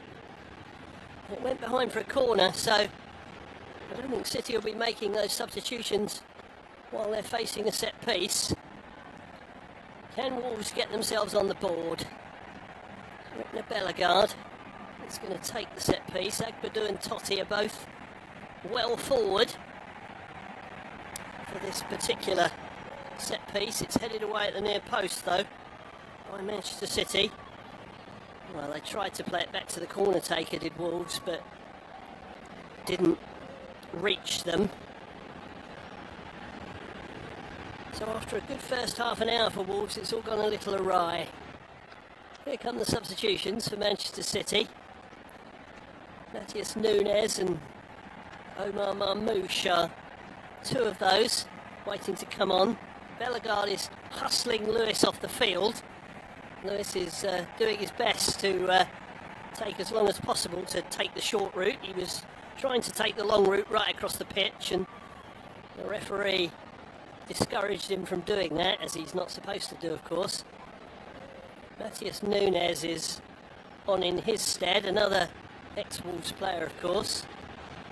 Looks as if Jeremy Doku is another who's going to take his leave. Omar Marmoush is on in his place, and Bernardo Silva is coming off, so Reinders is going to stay on. Bernardo Silva comes off, saving his legs for another day. I think it's going to be Nick O'Reilly who's going to come on for him. They do a double high five as O'Reilly takes to the field.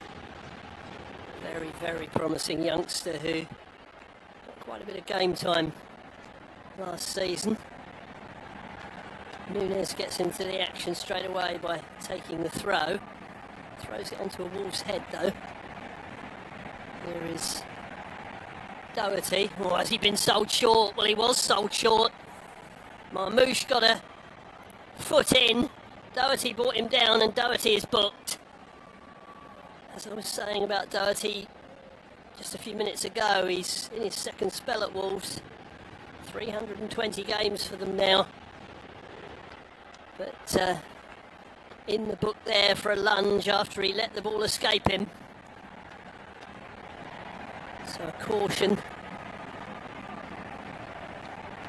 for the experienced centre-back come full-back. And Manchester City take the free kick. There is Ryan Aït-Nouri breaking towards the byline. His cross is cut out.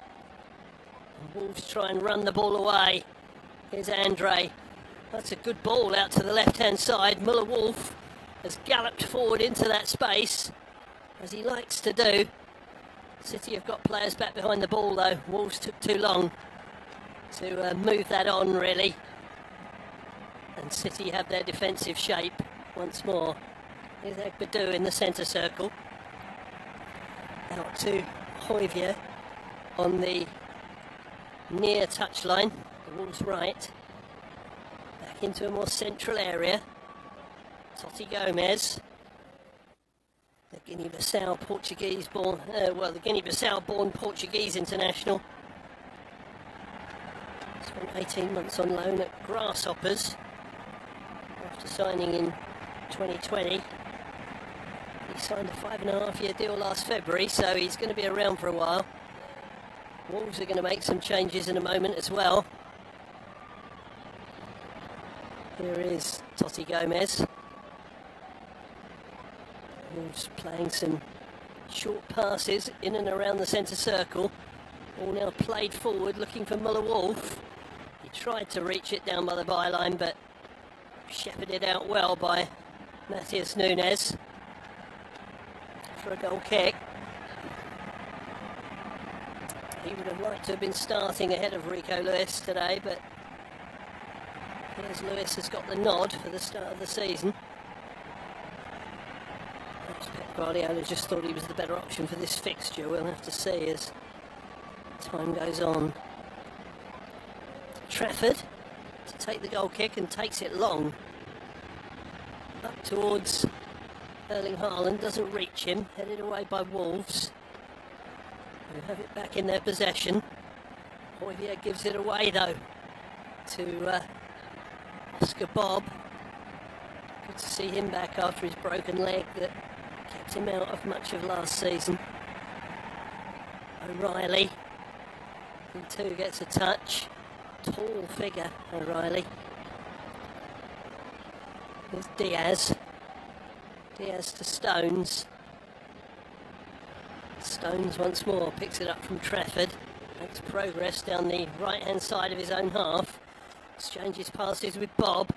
Plays it inside to Reinders. Stones again. Reinders picks it up off a Wolves foot. Feeds it out left to Ryan Aït-Nouri. Reinders has picked it up again. He's been everywhere today. As Tijani Reinders. What a debut it's been. City have won themselves a free kick. They've taken it quickly. Here's Aït-Nouri once more. Reinders driving forward. Oh, he looked to play it to the feet of Haaland, but played it beyond him. Wolf clears down the left-hand side, but to nobody, nobody in particular, excuse me. And Manchester City have it back with John Stones. We've played 70 minutes here on the Flash Score Live audio commentary service. Wolves 0, Manchester City 3. 2 for Erling Haaland and 1 for Tijani Reinders. Have put Manchester City firmly in control of the 3 points. It would take something cataclysmic to turn this one round now. Here is John Stones once more. And now Ryan Aït-Nouri. Well, I nearly got in a tangle there, did O'Reilly. He managed to get it to Nico Gonzalez, who was brought to ground, winning Manchester City a free kick. And we're going to have a quadruple substitution now for Wolves. Goodness me. Well, we seem to have Hugo Bueno on the sideline, coming on for David Miller-Wolf. He's done pretty well on debut, despite the fact that Wolves have shipped 3 goals. So Hugo Bueno comes into the fray on his behalf. Bueno, who's been with Wolves since 2022, but he spent last season on loan at Feyenoord. Still the substitutions continue. Hoyvier's come off and Andre as well.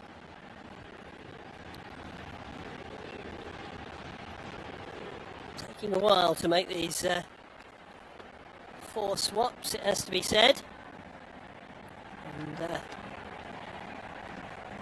yeah, Hoyvier has definitely left us. Rodrigo Gomez has come on as well. And Rickner Bellegarde has also given way. So 4 substitutions at once in the 73rd minute for Wolverhampton Wanderers. We're seeing Jean Arias come on. Summer signing from Fluminense. He earned himself a nomination for Team of the Tournament at the Club World Cup. Erling Haaland's day is done as well. He's not going to get a hat-trick today. He has taken leave of the field with 17 minutes to go.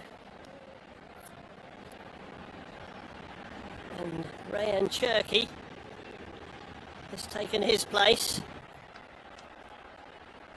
Another of the summer arrivals for Manchester City. Rayan Cherki brought into this team from Lyon on a 5-year deal Well, Trafford nearly got himself in trouble on his own goal line then. He was being put under pressure. And City have given the ball away. Here's an opportunity. Good cross in too, headed away to the edge of the area. Manetzi picks it up, tries to get a shot off, appeals for handball by Wolves. But nothing given by referee Gillet, but Gillet has stopped play. Maybe VAR wants a look at this. Manetzi got a shot off. No, it's actually hit Ruben Diaz in the midriff. It's nowhere near his hand, in fact.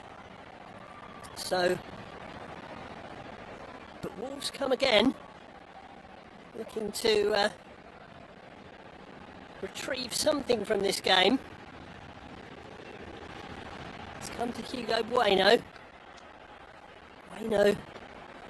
So it was Arias for Bellegarde, Rodrigo Gomez into the action as well. Hugo Bueno.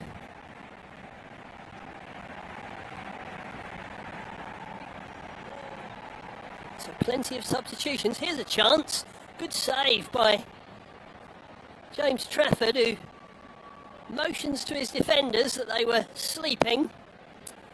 Strand Larsen hasn't given up getting himself on the score sheet. That was another shot from the Norwegian striker. He's worked hard up there. Wolves pick up the ball once more. It's with Fer Lopez, who was one of those 4 substitutes from a few minutes ago.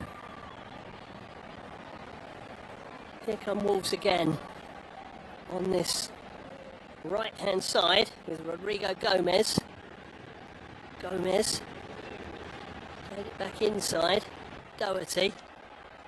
Here's João Gomez trying to make progress, but he's running horizontally across the pitch at the moment.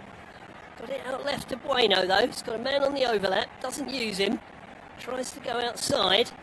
His man puts the ball into the box. Dangerous one, hooked away by Ryan Nori. Wolves putting some pressure on here with their fresh legs. Doherty with the ball in. It's going to travel all the way to the far side, and Bueno across the box. Again, it's blocked. City under pressure for the first time in the game, really. Sustained pressure from the old Gold. Shot from distance, well, that's a bit of a waste. Not quite sure what I think it's Agbadou was thinking there. That was a wild lash. Strand Larsen's effort was a much better one from a few minutes ago from the left-hand side of the area, right-footed. Tried to put it across Trafford into the far corner. Trafford got 2 strong hands on it. Palmed it away to safety. Trafford will now take the goal kick. He really is in a garish kit, this James Trafford. He's got pink boots to boot. Long kick from him, straight out on this near side for a throw to Wolves. He looked to get the ball back in play quickly. Here's Agbadou to Jose Sarr. Sarr to Totti Gomez. Totti Gomez to Hugo Bueno. He's dispossessed though by Manchester City. Bueno gets a foot in though to retrieve his error. He's now gone galloping down the left-hand side looking for a return pass. Didn't get it. John Stones is across to, Nico Gonzalez is across to whack it out of play for a throw. Wolves have it once more. Enjoying their best spell of the game at Wolves, but unfortunately they're 3 down before they've produced it. There's been no lack of effort though. Vitor Pereira will be able to know that his players gave him plenty, they just haven't been quite good enough to take on Manchester City. There are not that many people's favourites for the title this year. Liverpool seem to be favoured by most, Liverpool or Arsenal, but you can rest assured they won't be that far off come next May. Here is Ruben Diaz playing the ball forward from this left-hand touchline as City play. Nico Riley. That was a good hook forward as well by Manchester City. Here's Marmouche looking to take on his man, but Totti does well. Totti did really well. Because at one stage there he was second favourite for that ball. Well, that's a wild challenge by O'Reilly. That might be revisited by referee Gillet when play stops, because he's carried on because Wolves have the ball. Played a ball in here. Will it come down for Wolves? No, it won't, because Ryan Nori has stolen it off the boot of Rodrigo Gomez.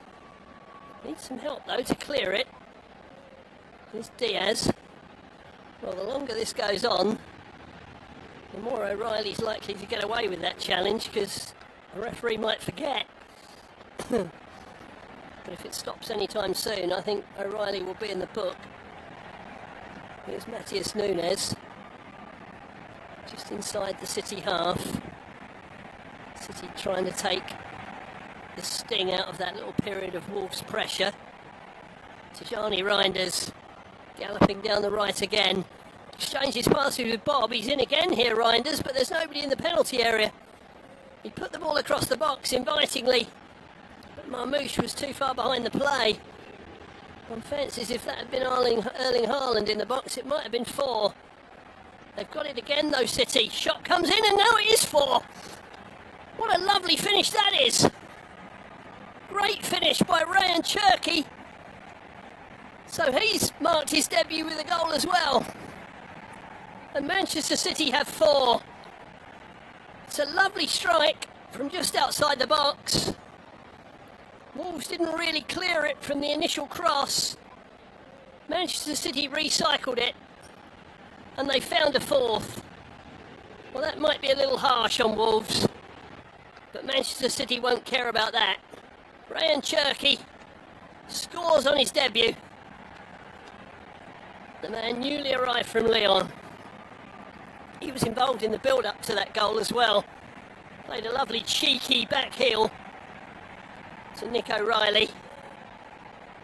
And when he got it back, he put it through the legs of the defender and beyond the reach of Jose Sarr. Good finish with his right foot, just from the edge of the D.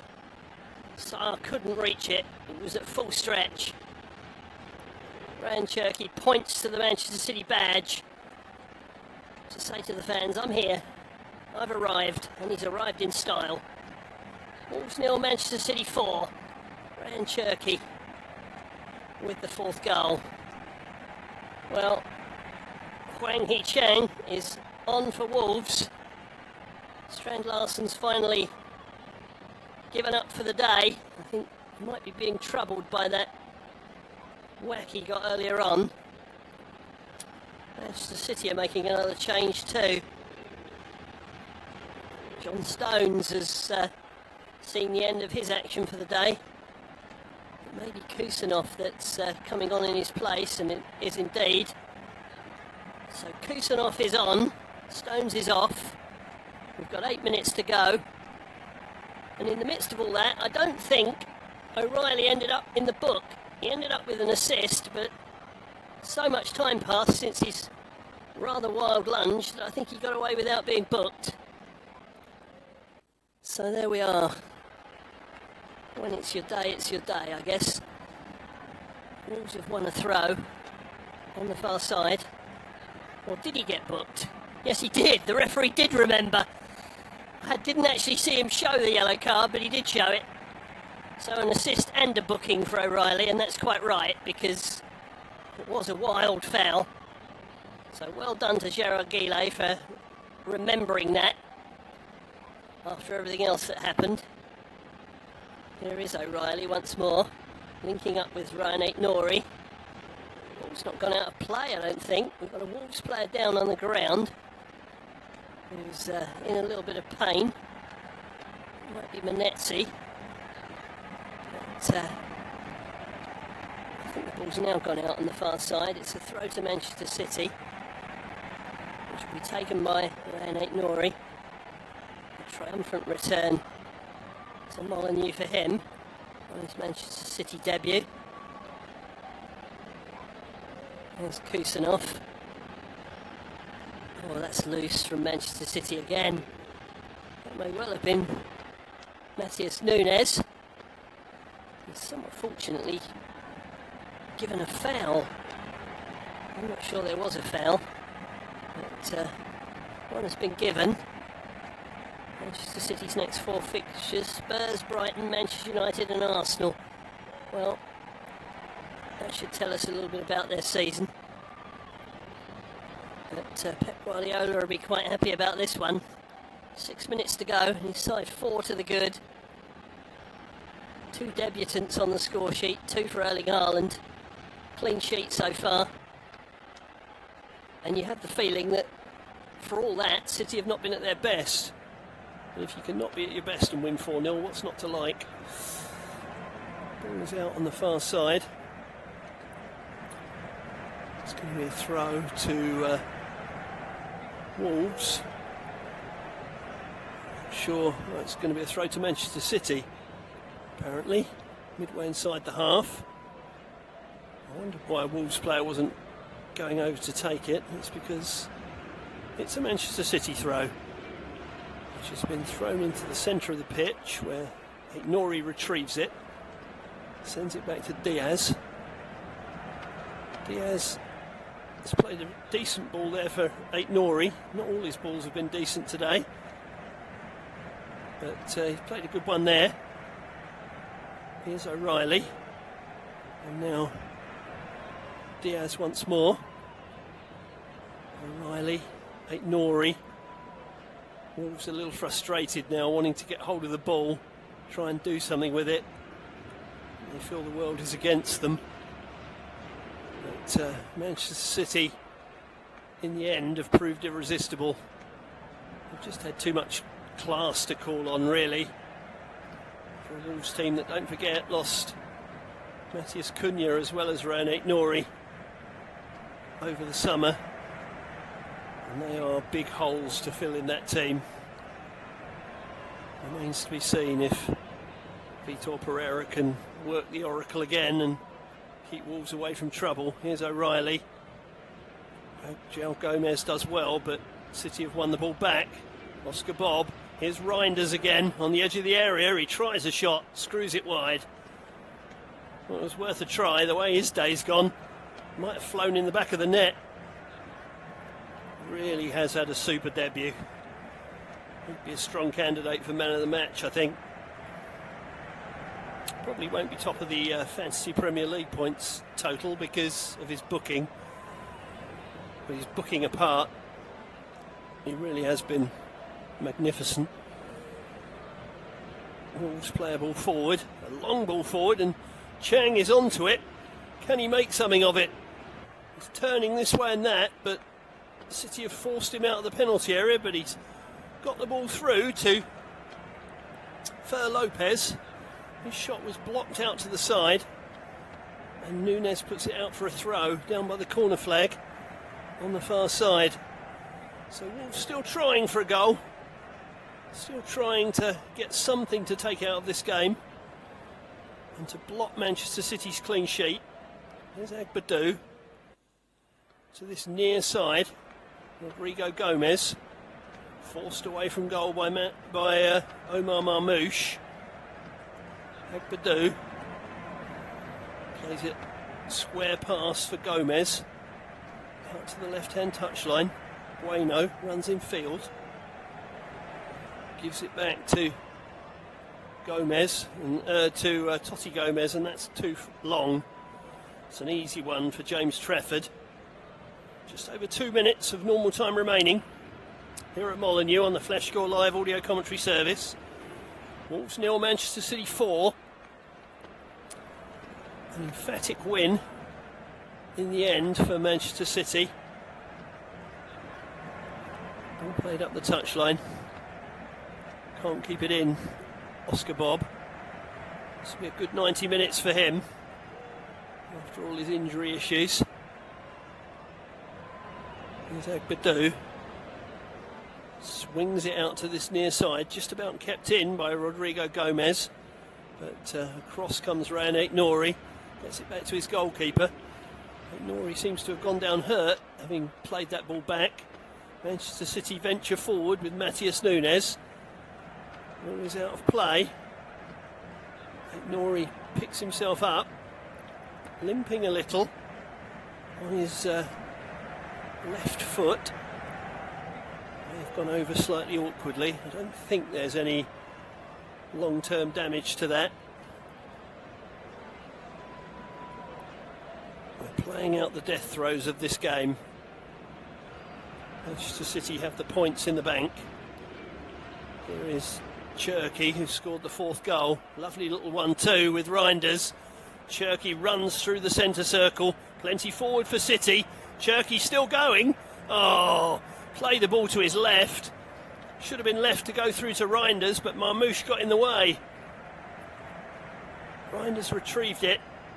Wolves are now back behind the ball. But if Marmouche had got out of the way of that, I think Reinders would have scored again. Here is Marmouche once more, breaking into the edge of the penalty area. He goes down, and the referee says it's a free kick right on the edge. Well, I think Marmouche thought it might have been a penalty. But it's right on the edge of the box. Let's have a look at this again. Gets through. Yeah, there goes the challenge. The challenge is actually outside the box. So I think the officials have got that one right. Yeah, he stood on his foot just outside the box. He fell inside. But it will be a free kick. 7 minutes of stoppage time.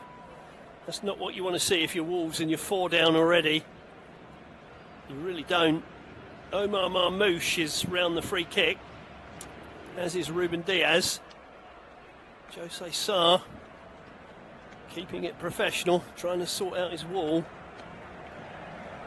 It's literally a foot outside the box and probably a yard in from the left edge of the D. So you would have thought they'd want to drill one low because it would be difficult to get it up and down from there. Wolves know that, and they've got a player laying down behind the 5-man wall. It's Arias who's lying on the ground. Agbadou has planted himself in the middle of the wall. Tricky to get them down, but Marmouche tries and hits the wall. Comes back to Reinders. He goes for the corner. Overhits it. And it's out for a goal kick. Reinders wants something else. I think they felt that the original free kick had struck an arm. But I don't think that's going to be given. Just over a minute into the 6 minutes added on. Wolves 0, Manchester City 4. A rampant performance from Manchester City in the end. They've not been absolutely at their best. They certainly weren't in the first half an hour. And they started the second half a little carelessly. But you can't gripe too much if you've got 4 goals and a clean sheet. They've got 5 minutes to protect that clean sheet. Long ball forward from Wolves. Matthias Nunes gets onto it down by his own corner flag. He's being harassed by 2 Wolves players, but City play themselves out of trouble, and if they move it quickly here, Wolves might be in big bother. They didn't move it quickly enough.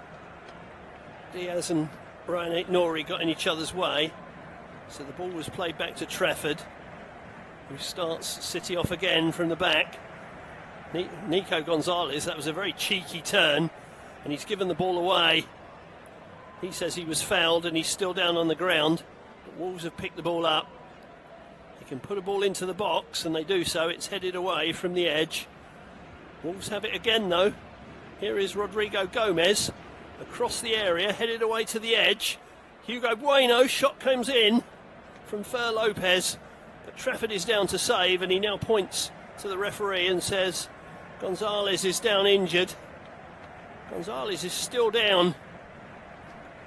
I think he may have damaged his hamstring in the midst of all that, although he's pointing to his arm. Maybe he's gone down on his elbow.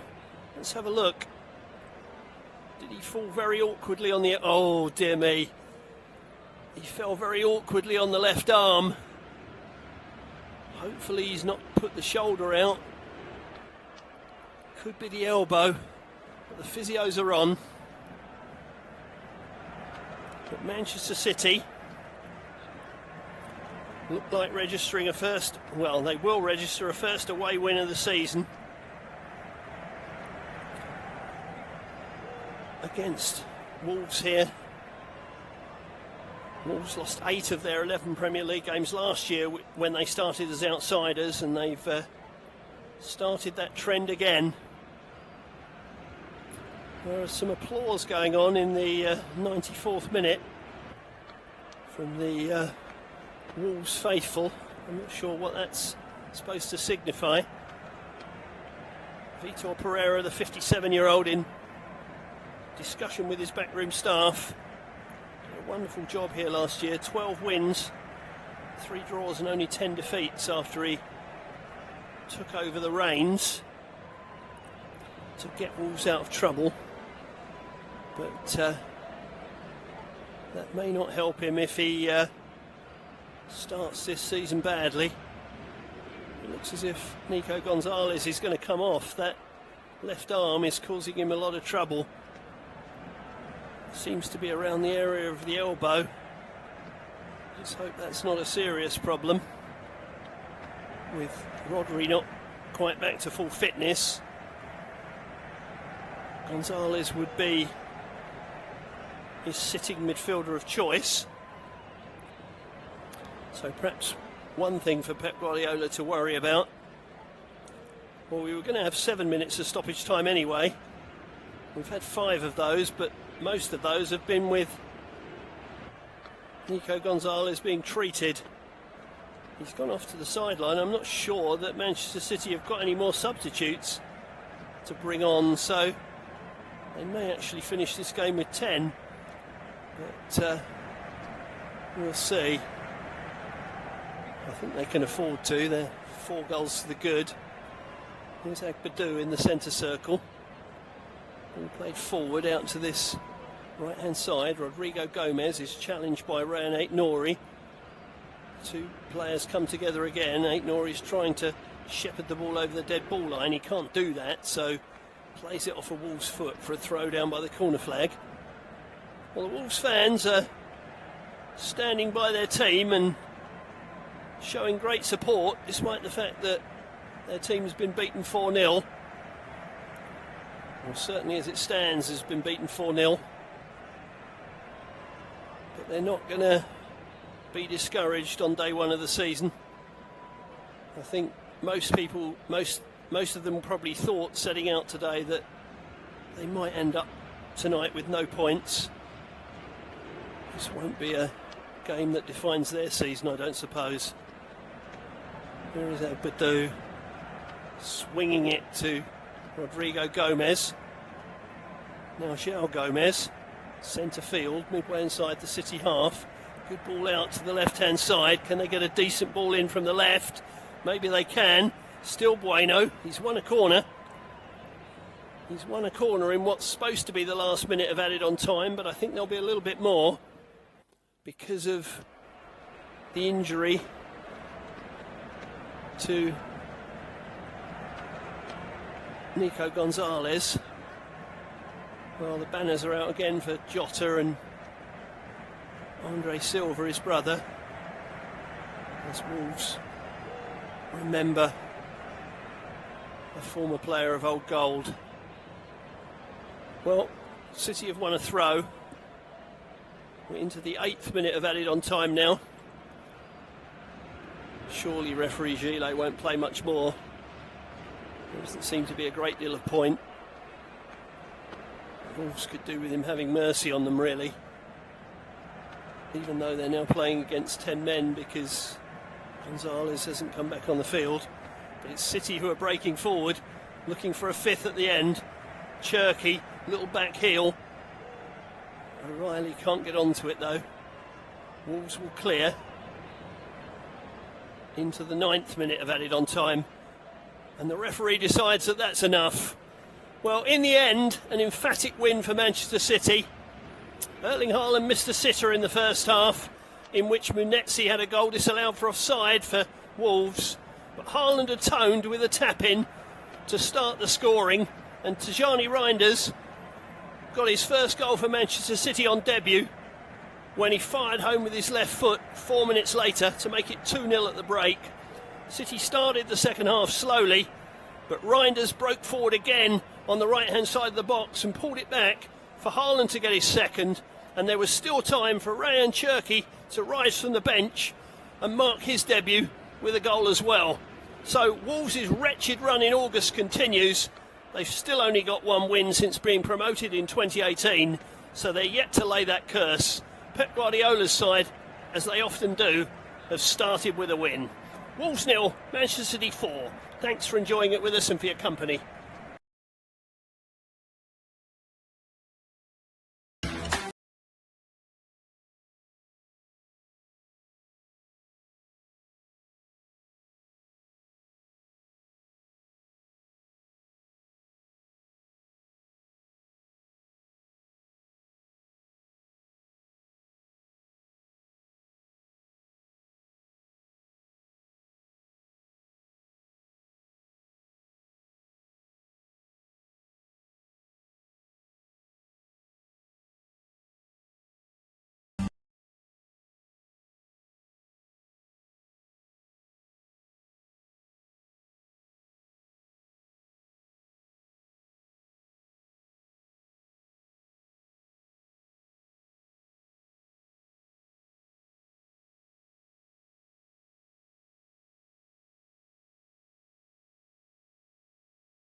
Untoz Sports is sponsored by Temu. Shop like a billionaire. Use our code to get 100 euros in coupons. Dream feels like magic. Here the game never stops. From the locker room to the pitch, from tactics to epic moments, everything that happens in football is here. Untoz Sports. Live the game. Subscribe now and get in the game.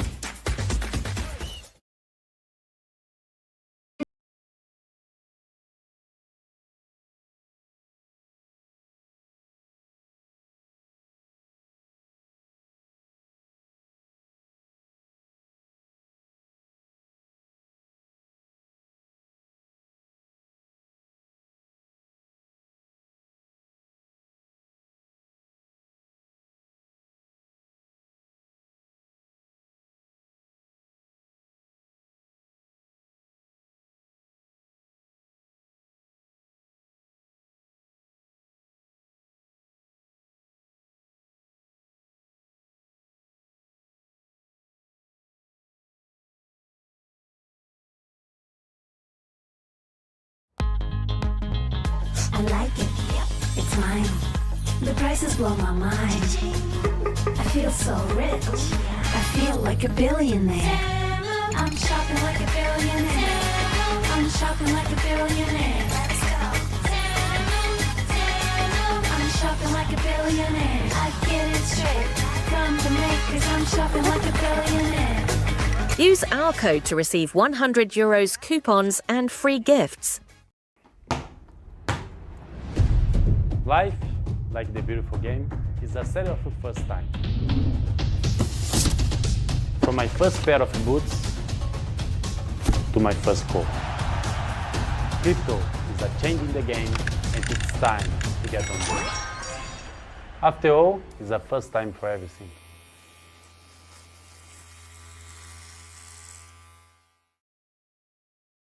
Feels like a dream, feels like magic. Now I believe I can have it. Temu, Temu. All of my wishes came true. Shop like a billionaire. Shop like a billionaire. Temu. Use our code to receive 100 euros coupons. Here the game never stops. From the locker room to the pitch, from tactics to epic moments, everything that happens in football is here. Untoz Sports. Live the game. Subscribe now and get in the game. Untoz Sports is sponsored by Temu. Shop like a billionaire. Use our code to get 100 euros in coupons. Dream feels like magic.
Relacionamento sem crush nem ficante. Quem nasceu pra ser fiel nunca vai ser amante. Todo mundo bate o empurra, a tropa do pão de cama. Todo mundo bate o empurra,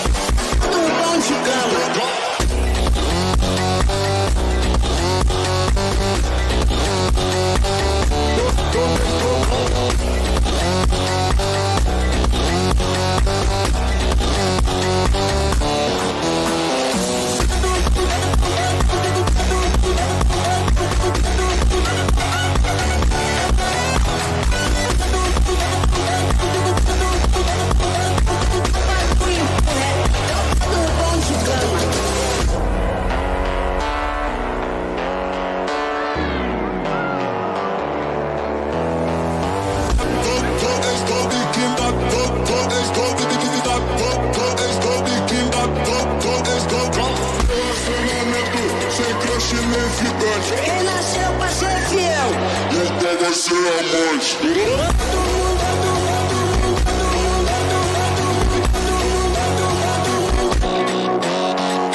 Relacionamento sem crush nem ficante. Relação pra ser fiel.